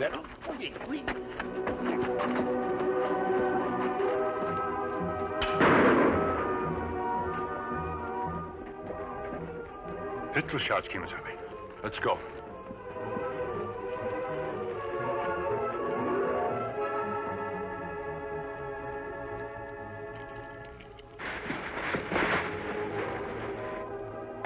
That. Not quite. What do you mean? He dropped his watch while we struggled. Well, what are you going to do with it? Get rid of it, of course. What do you think? Now let's get out of here fast before somebody decides to investigate that shot. Someone had decided to investigate the shot. The Lone Ranger and his companion raced their mounts to the scene. But the rim of Satan's Gorge was deserted by the time they arrived. No one here, Kimasabi. Yet I'm certain that shot came from this direction. Look, Kimasabi. Buckboard come in this way, stop, turn around, go back that way. There's signs of a scuffle. Man dragged over ground, over that way. To the rim of Satan's Gorge. It looks like murder, Tonto. We follow trail of buckboard, Kimasabi? We'll do the best we can. We haven't much time before darkness sets in.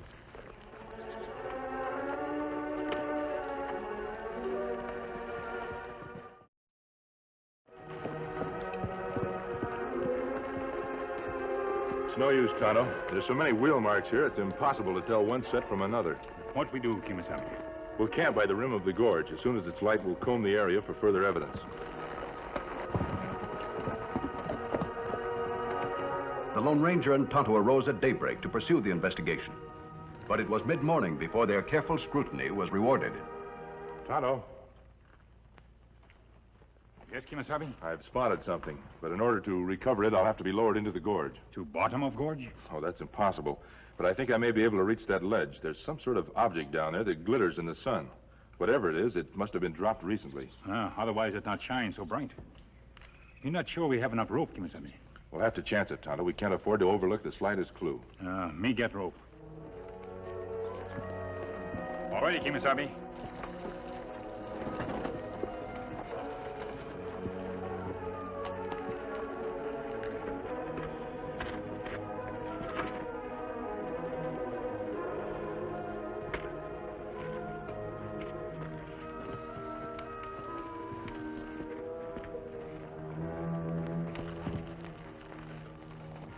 No more rope, Kimasabi.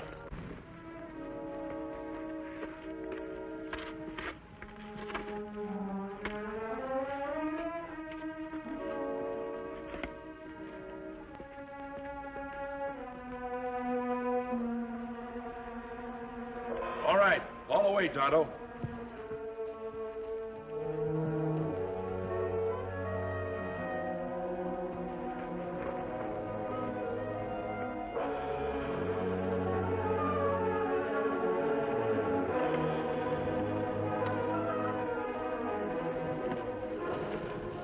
All right, Tonto.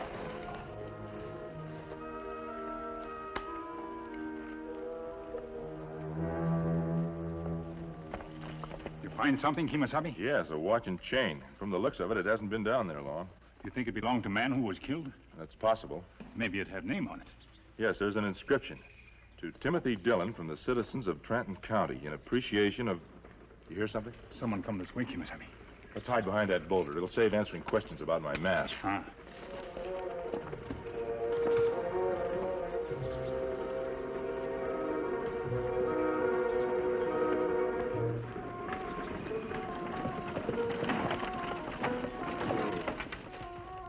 I don't like this.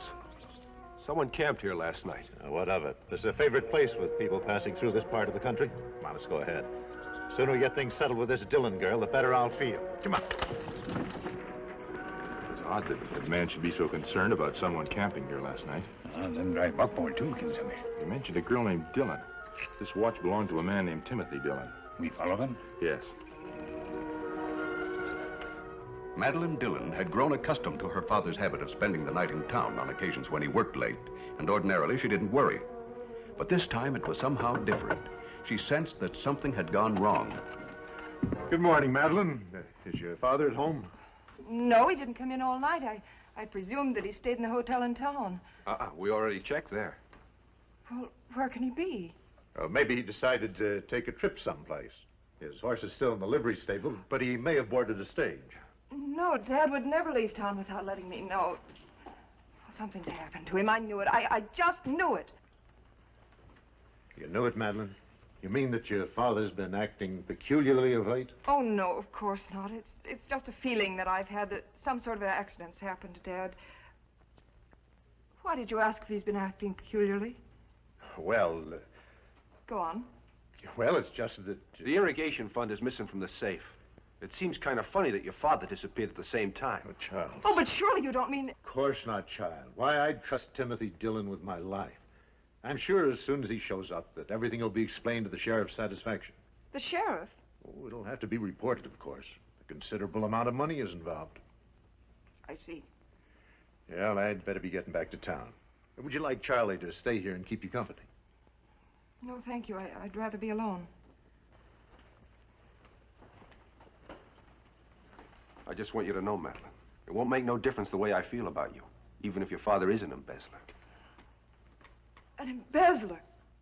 Oh, no.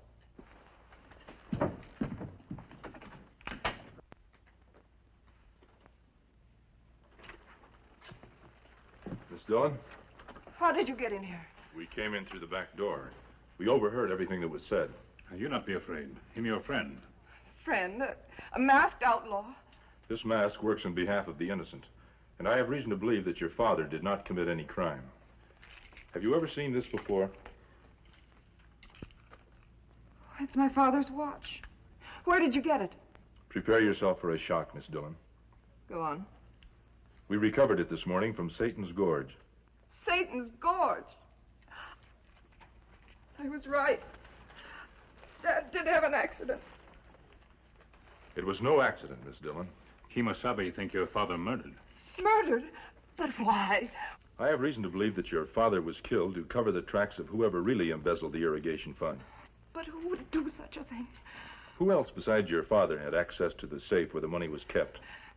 Well, only the two who are here, Mr. Ludlow and his son Charlie. They were helping Dad with the irrigation committee. Do you think that they stole the money and tried to direct suspicion on Dad? I have no proof, but I may be able to obtain it if you will trust me and do as I say. Why should I trust you? I don't even know who you are or why you're making this your concern. Justice is the concern of every good citizen. I have only your word that you're a good citizen. Miss Dillon, if you don't trust me, the funds may never be recovered. And unless the irrigation program is carried out, this area cannot possibly live up to its early promise. Why, you sound just like my father. Water is essential to the growth and development of Trenton County. What do you want me to do? If our suspicions about the Ludlows are correct, I have a plan which may frighten them into revealing where they've hidden the money. Now, this afternoon, I want you to go down to the headquarters of the Irrigation Committee, and then... Hello, Charlie. Howdy, Madeline. What brings you into town? I'd like to speak with your father a moment. Sure. Come on in. Hello, Mr. Ludlow. I hope you'll feel free to call on me at any time, child. Thank you. No matter what the rest of the town believes, I'm convinced of your father's innocence. I suppose everyone thinks that he embezzled the fund. Well, that's the sheriff's doing. Just because your father and the money were missed at the same time the theft occurred, he has assumed that there must be a connection. I've tried to argue with him, but he just won't listen to reason. I know. He's a stubborn-minded man. That's why I haven't gone to him with what I discovered in Dad's desk. With what you discovered in your father's desk? Yes. These numbers he had written down. I copied them from his notebook. Perhaps they don't mean anything. I know so little about business matters. 96, 40, 94, F, T, 35, 91, 822A. They just seem like a meaningless jumble of numbers, as far as I can see. Well, do you think that they could be the serial numbers of paper money? Why, yes. Yes, that's exactly what they seem to be. But, I don't understand why you attach so much importance to them. It occurred to me that perhaps he kept a record of the serial numbers and all the greenbacks he collected for the irrigation fund.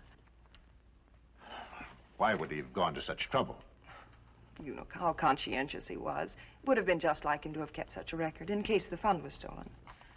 And now, if you'll tell me how to proceed, perhaps we'll be able to locate the real thieves. Proceed? Oh, well, I don't quite understand. Well, as I said, I don't know much about business matters, but it seems to me I heard Dad mention something about a territorial banking commission or something like that. Well, there is such an organization. Well, couldn't we send this list of serial numbers to the commission? Then the banks all over the country would be warned to be on the lookout for the stolen money. I see what you mean. In that way, we might be able to locate the real thieves. Oh, really, Mr. Ludlow? I don't know how to thank you for straightening me out on all these confusing financial details. Oh, no trouble, child. No trouble at all. If you like, I'll draft a letter to the banking commission for you. You never seem to tire of doing favors for other people. Of course, we can't be absolutely certain that this list of serial numbers refers to the stolen bills from the irrigation fund. No, but the only way to make sure would be to check the numbers on the list against the numbers on the bills. We can't very well do that because we don't know where the stolen money is. No. But I'm sure that the Banking Commission will cooperate. Well, thank you very much for your help, Mr. Ludlow. It's my pleasure. Goodbye, Charlie. Bye, Madeline.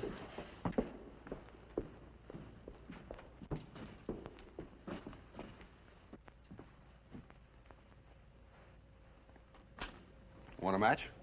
Now, what good would it do to burn these papers? The girl still has the original list. And we better spend that money as fast as we can before the serial numbers are circulated at the banks. And attract suspicion by our sudden affluence? It never fails to amaze me, child, your capacity for foolhardiness. Well, then what's your idea? Did you hide the money where I told you? I buried it just opposite the second upright post. If you're thinking of digging it up, there's a lantern and a shovel just inside the entrance. Good. We'll close up now, and I'll ride out to the mine and check this list against the number on the stolen bills. And me? You, Charles, will pay a visit to Madeline Dillon. Now, that's the kind of job I like. Look, you're going out there not to admire her beauty, but to get possession of her father's notebook. Did the Ludlows rise to the bait? They seem to. What we do now, Kimisani? At closing time, you and I'll be waiting on top of that hill overlooking town so we can see which direction they take. Do you really think they'll lead you to the stolen money? That's my idea. Suppose they separate. Then we'll separate. Seem to have taken everything into account. Good luck.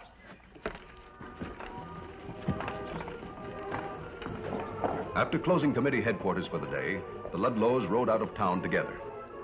At the rim of Satan's Gorge, they parted to go their separate ways.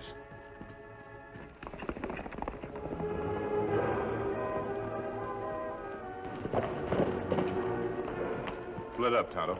Young feller, he go toward girl's house. You follow him. I'll trail his father. You'll capture him, Kimisani? No, I just want to find out where the stolen money is hidden. We'll let the sheriff draw his own conclusions after he hears all the evidence.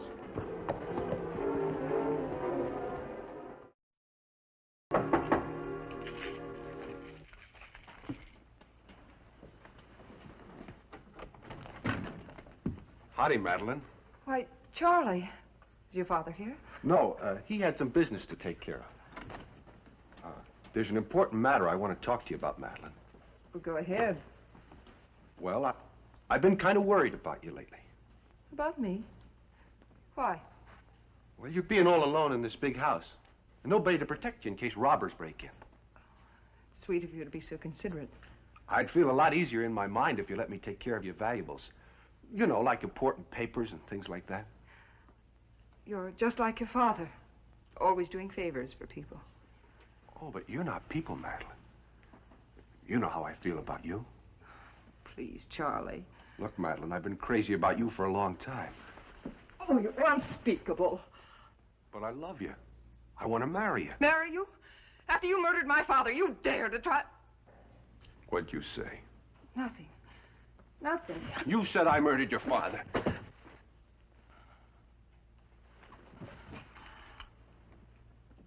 Your father's watch. How'd you get this? I said, how'd you get this? Don't move. I'm sorry. I spoiled everything. I lost my temper. Who are you, Indian? You save talk for sheriff. You have rope? Yes, I'll get some. Don't move, Indian. Drop that gun. Drop it! Another knife, too. You get that rope you was going after.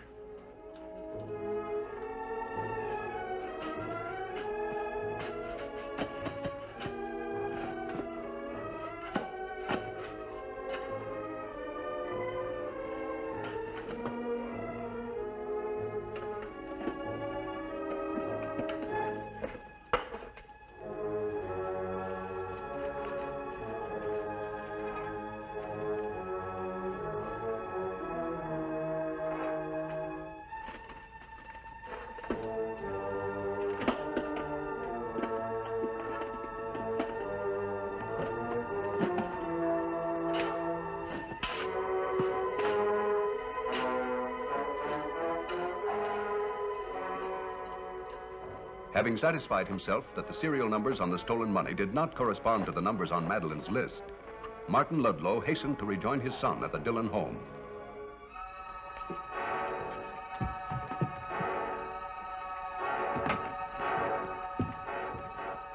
What's going on here? The Indian must have been trailing me. He jumped me right after the girl showed me the watch. Watch? Timothy Dillon's watch. Yeah, they must know plenty. But I thought I'd better talk to you before I got rid of her. Do you think that killing them would be an end to our troubles? Sure, why not? What's the matter? Don't you realize that if somebody followed you, they must have had somebody following me, too? I never thought of that. Whoever it is now knows where the irrigation fund money is hidden. That list the girl gave me was a trick. Yeah.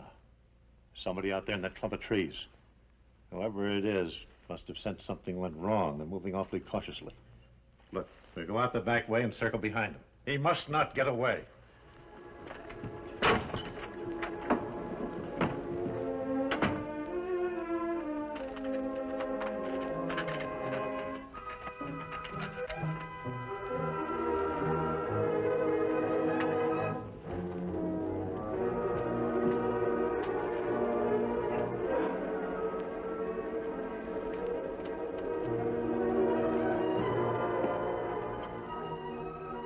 See him. Get up on that rock over there. Maybe you can see him coming. He'll spot me from there. No, he won't. The bush will hide you.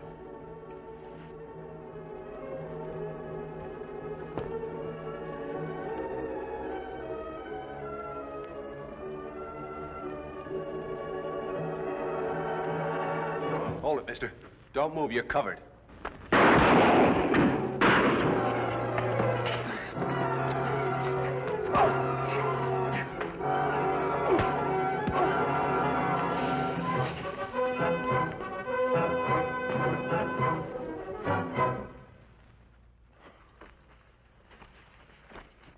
With the Ludlows in jail and the fund recovered, Tim Dillon's name had been cleared. Dad would be so happy if he knew that work was already started on the irrigation project. He does know, Madeline. Wherever he is, he knows. Helps a lot to think of it that way. If he were here now, he'd be thanking you on behalf of all the people of Trenton County. You've given them back their faith in the future. I really do. There he goes, Dad. The Lone Ranger. Shadows dance where the lights don't go. A secret hum in the afterglow. Silent codes in the midnight air. You feel the pull, but no one's there.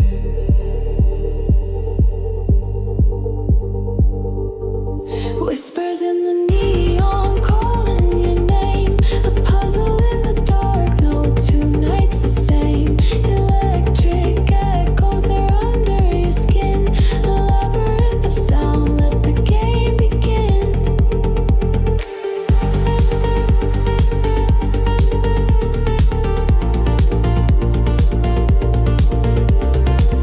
To be the new owner of the Lone Star Line. Hold them steady now. She's looking us over mighty careful. Morning, ma'am.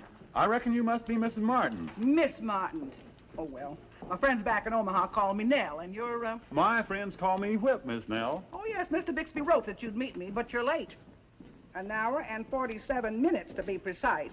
Mr. Bixby wrote that he was proud the way the line stuck to its schedule.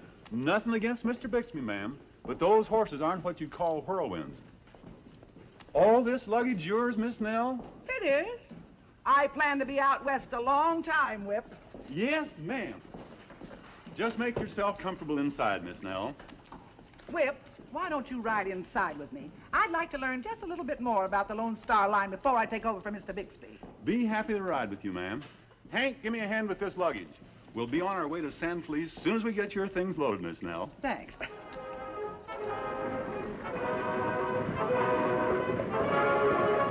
It's been so long since I rode inside one of our coaches, I plumb forgot what it was like. I wondered if people actually pay money to ride on this thing. Not many do, Miss Nell. Mostly our work is mail and freight. Well, I hope the other coaches are at least a little cleaner than this. The other one's about the same. The other one? You mean there are only 2 coaches on the Lone Star Line? But there's a station building your brother owned and a stable. I had no idea. Ben used to write me that the Lone Star Line was the best. While your brother was alive, Miss Nell, That's when we really had a stage line to be proud of. But now, well, Mr. Bixby's done his best, I reckon. Well, it was nice of Mr. Bixby to take charge till I got here. But why didn't he write me and tell me these things? He didn't want to worry you, Miss Nell. Oh, and to think I sold my store in Omaha for this. 2 dirty coaches and a stable. I'm sorry, Miss Nell. Oh, well, never mind. What's done is done. I started my store in Omaha on nothing, and I can do the same with the stage line. And don't think just because I'm a woman... Whoa, whoa, whoa! Hold them down, Hank. Hold them down. Whoa, whoa, whoa, whoa! Do something, Whip. Use your brake, Hank. Whoa!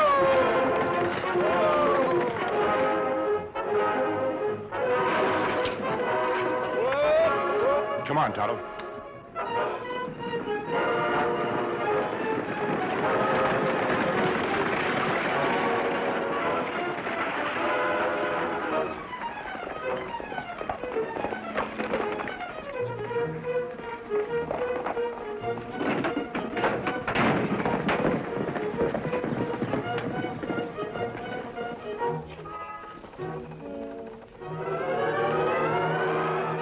Are you all right? Just shaken up, I reckon. There's people in the coach.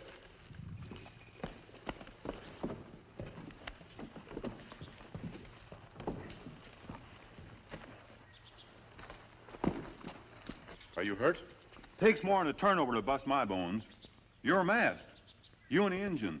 You were hired by Sam Blake. We were hired by no one. Tonto and I are here to help you. Then you can help me get Miss Martin out of the coach. She's likely dead by now. Get me out of here, someone! Lady not dead. Sound very much alive. Well, of all the things to happen, let me alone. I'll help get myself out. All the things. Well, help me down. Are you hurt, Miss Nell? Well, I'm not sure yet. If I had any sense, I'd go back to Omaha. They're not giving up, not before I get started. That's the spirit, ma'am. Strange talk coming from an outlaw. I'm no outlaw. I have other reasons for wearing this mask. We see you in trouble. We try to help. Well, maybe you can tell us what caused the wreck. Me look around, try to find out. What happened, Hank? We started down the hill and picked up more speed than I figured. I tried to use the brake and it wouldn't hold. If you ask me, Miss Nell, Sam Blake and his men tampered with that brake. Sam Blake's been doing his best to bust the Lone Star ever since your brother's death. Sam Blake, the man who runs the Texas Ranger stage line? That's him. The Texas Ranger line competes with the Lone Star, Miss Nell. Sam Blake is one of the leading citizens of San Felice. It's hard to believe that... He may be a leading citizen, but I'll wager my last pair of breeches it was him who hired the men that robbed our stage a month ago. And he poisoned our best horses and sneaked into our barn and cut our harness leather. Robbed the stage and poisoned our horses? Why didn't you tell me this, Whip? I figured you'd heard enough bad news from me, Miss Nell. Kimasabi, me find trouble.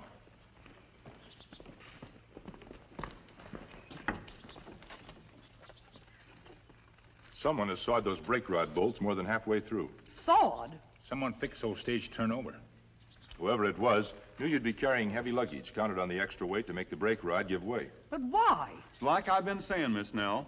If Blake can't buy your line, he'll do all he can to run you out. Why, I'll have that Blake jailed the minute I hit town. But how are we going to get back to San Felice?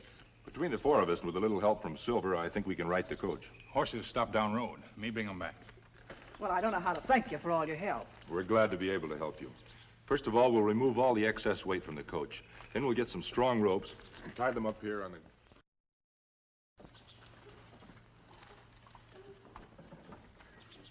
I reckon that does it, mister. The makeshift brake rod ought to hold us till we get to town. The road is fairly level from here to San Felice, but I'll have Tonto ride along to watch for any trouble. Thanks. We don't know how to thank you for all of this. Don't try. The West has little enough transportation. Tonto and I are interested in seeing that it all keeps moving. Well, goodbye. Goodbye. Let's get rolling, Hank. Steady, Brownie!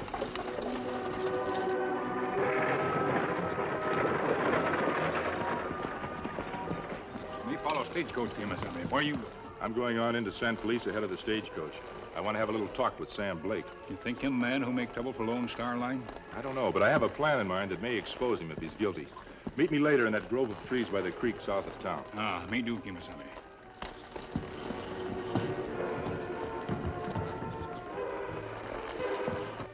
Anxious to arrive in San Felice well before the stage, the masked rider urged his great horse Silver on to all possible speed. Circling around the outskirts of town, the Lone Ranger cautiously made his way to the rear door of Sam Blake's office.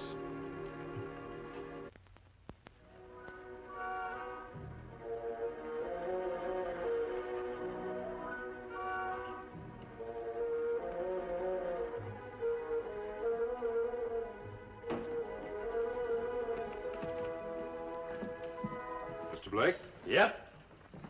What the... Can you spare a few moments of your time? Who are you, and how'd you get in here? I came in through the back door. Sit down. I think you'll be interested in what I have to say. No, Mr. Blake, the front of the desk. I like to watch a man when I talk to him. If this is a holdup, you won't get much. We keep very little cash around the office. I said I wanted to talk. What about? Work. What kind of work? I can do most anything. Whoever's working for you now is pretty careless. Who sent you here, anyway? No one sent me. I helped write the Lone Star stagecoach this morning after it turned over going through Devil Pass. Well, that's terrible. Was anybody hurt? Is Miss Martin all right? Then you knew that Miss Martin was on that stage. Of course. Everybody in town knew she was arriving today. Was she badly hurt? She was lucky, just shaken up a bit. Whoever fixed that brake rod, anyone could see that those bolts were half sawed. Oh, I'm beginning to understand now. You think because I'm Miss Martin's competitor that I'm responsible for that wreck? You stand to gain a lot by it. I don't do business that way. I've already offered a fair price for that line. If the Lone Star loses any more equipment, they won't be able to keep their franchise. Then Miss Martin will have to sell for almost nothing. What gives you the right to talk to me like this? Because I think you and I understand each other, Mr. Blake. Get out of my office. If you didn't have those two guns on you, get out! All right, I'm going. But in case you change your mind... You show up around here again and the sheriff will be waiting. That I can promise you.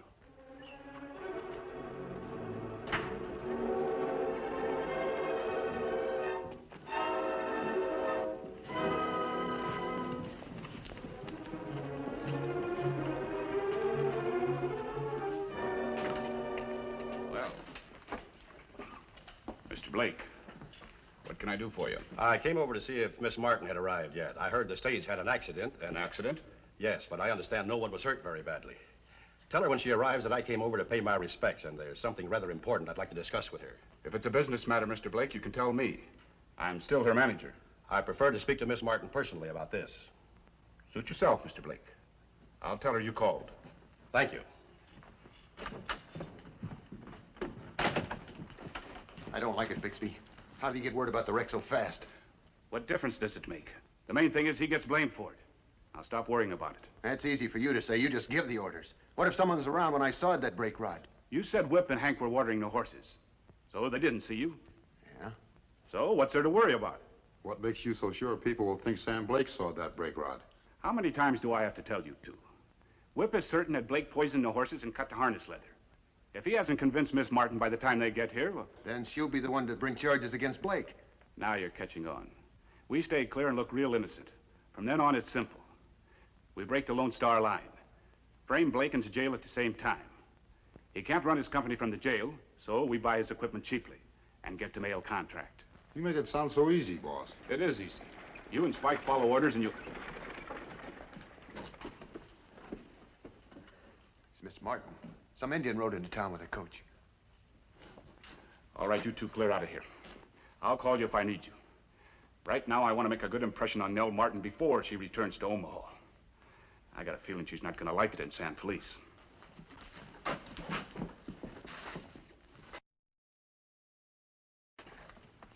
Thank you.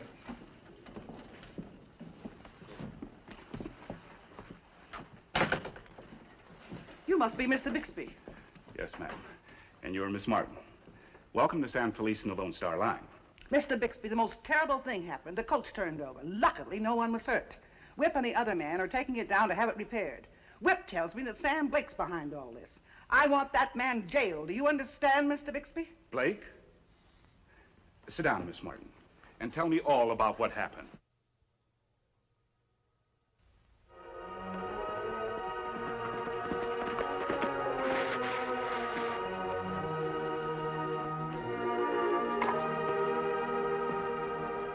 Did you have any further trouble on the way in, Tonto? Me not have trouble. Me listen while Miss Martin talk to Mr. Bixby.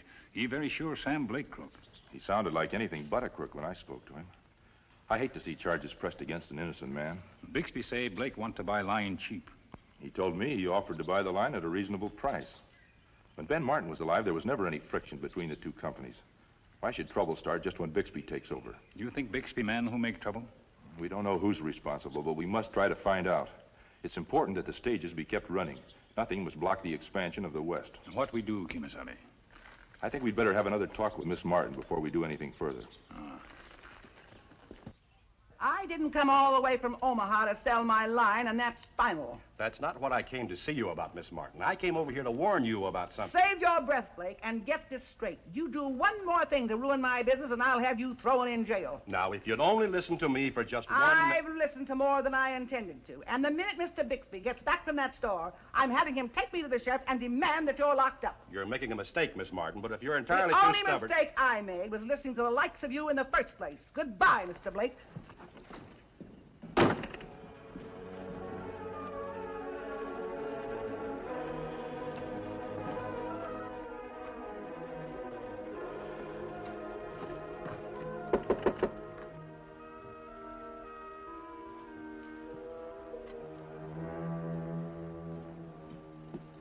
I told you that if you ever... Oh, forgive me.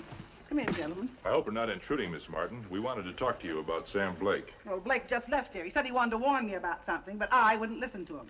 Mr. Bixby is taking me to the sheriff, and I'm pressing charges against Blake. Well, aren't you being a bit hasty? Hasty? What do you expect me to do? Just sit down and let them ruin my line completely? I discussed this with Mr. Bixby, and he agrees with me. The sooner this man is in jail, the better. Do you have any real evidence against Sam Blake? Well, not exactly, but he's guilty, all right. Who else would be interested in breaking the Lone Star? Where's Mr. Bixby now? Well, he's gone to the store after supplies. Me smell smoke. What's wrong? Smoke come from stable. It's on fire. Come on, Tonto.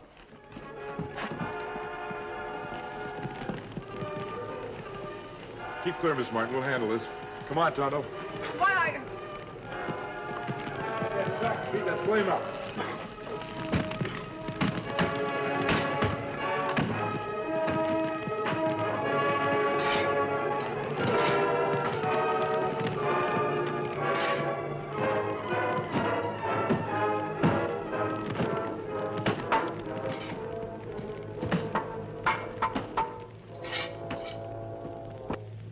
Well, that does it, Tonto. Looks like the fire's all out. Lucky we catch in time.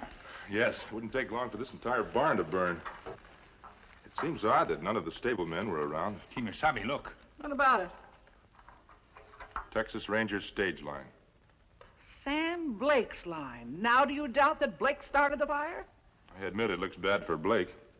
So I required evidence against Blake, did I? Well, this is it. I'm going straight for the sheriff. Miss Martin, do you trust me enough to wait until Tonto and I can look around the stable for further evidence? Well, you have helped me out of serious trouble twice today, but... All right, what do you want me to do?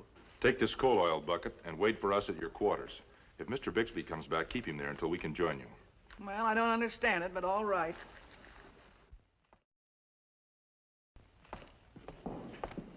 Mr. Bixby.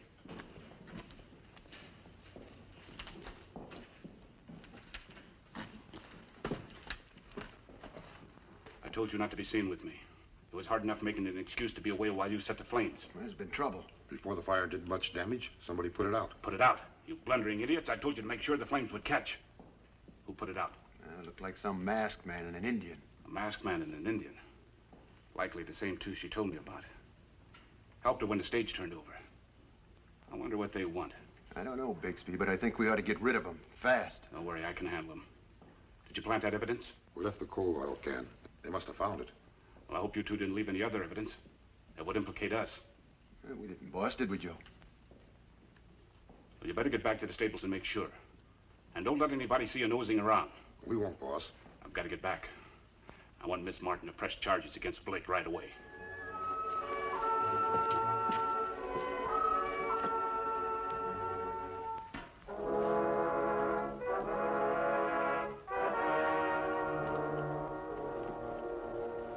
Kimasabi, you see Bixby go into Miss Martin's room. Tonto, come here. Green paint, Kimasami. It's the same color green as the lettering on that coal oil can. Same brush used too? Seems to be. I think that can was a plant. Whoever set this fire left it here purposely, knowing Blake would be accused. Who you think do this? I know a way to find out. Bring that kerosene. We'll go have a talk with Miss Martin and Mr. Bixby. There's no doubt about it now. We should take this at once to the sheriff, Miss Martin. Yes, when I think what might have happened. Oh, no, Mr. Bixby. These two are friends of mine. They put out the fire for me. They look to me like outlaws. Sometimes outlaws can be disguised in other ways. What do you mean by that? Evidence can be disguised, too. Tonto, give me some of that kerosene.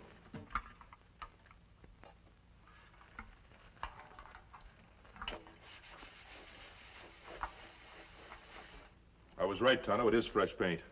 And there's lettering underneath. Oh, the lettering? Now it reads Lone Star Stage Line. Well, why would anyone want to paint over the name? Why, Mr. Bixby?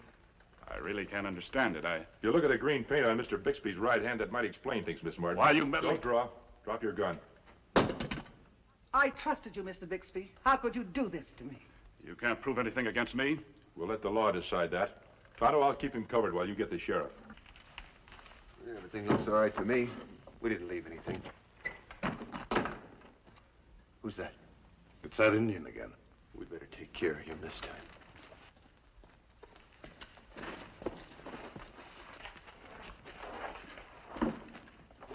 What are we going to do with him? We'll let the boss decide that. We're going to tie him and gag him and lock him in his closet. I wish Tonto would get back with the sheriff. He should be here soon, Miss Martin.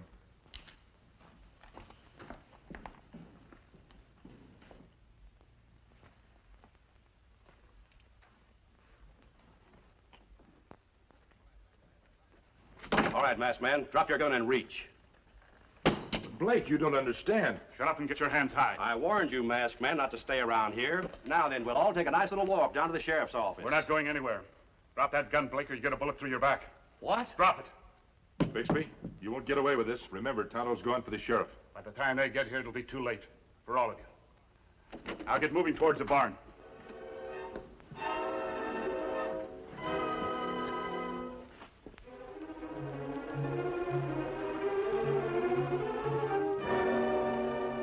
What happened, boss? I'll explain later. Joe, get the coal oil. We're starting another blaze, and this time it'll really burn. And these people will just happen to be inside. Sure, boss. Come on, we've got to hurry. That Indian's on his way for the sheriff. No, boss. Joe and I took care of him. We tied him up and locked him in the barn closet. Good work, Spike. That makes everything nice and easy. We tie him up, set the fire, and clear out.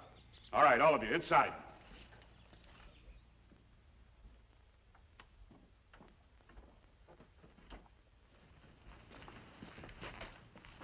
Spike, get the ropes.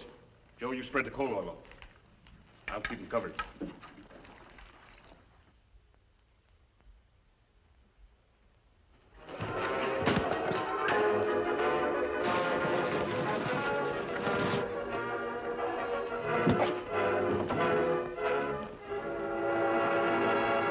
A plenty close call, Kimasami. Yes, Tonto. The sheriff will have a warm reception for these three. Get some rope and we'll tie them up. Can you ever forgive me? To think that I accused you and you stepped in and helped save my stage line. Without the aid of your slipper, Miss Martin, I'm afraid I would have been very little help. How can I ever thank you for all you've done? Saving your stage line is thanks enough for us, Miss Martin. After everything that's happened, are you still going to try your hand at running that line? Sam Blake, do you want to sell out your Texas Ranger line? No, I don't. I've spent years building that company. Why not merge? A combined stagecoach line would offer better service for passengers and mail. Merge? Merge, did you say? Well, why not? I think Mr. Blake would be very easy to get along with. Well, now, I'm sure that applies both ways.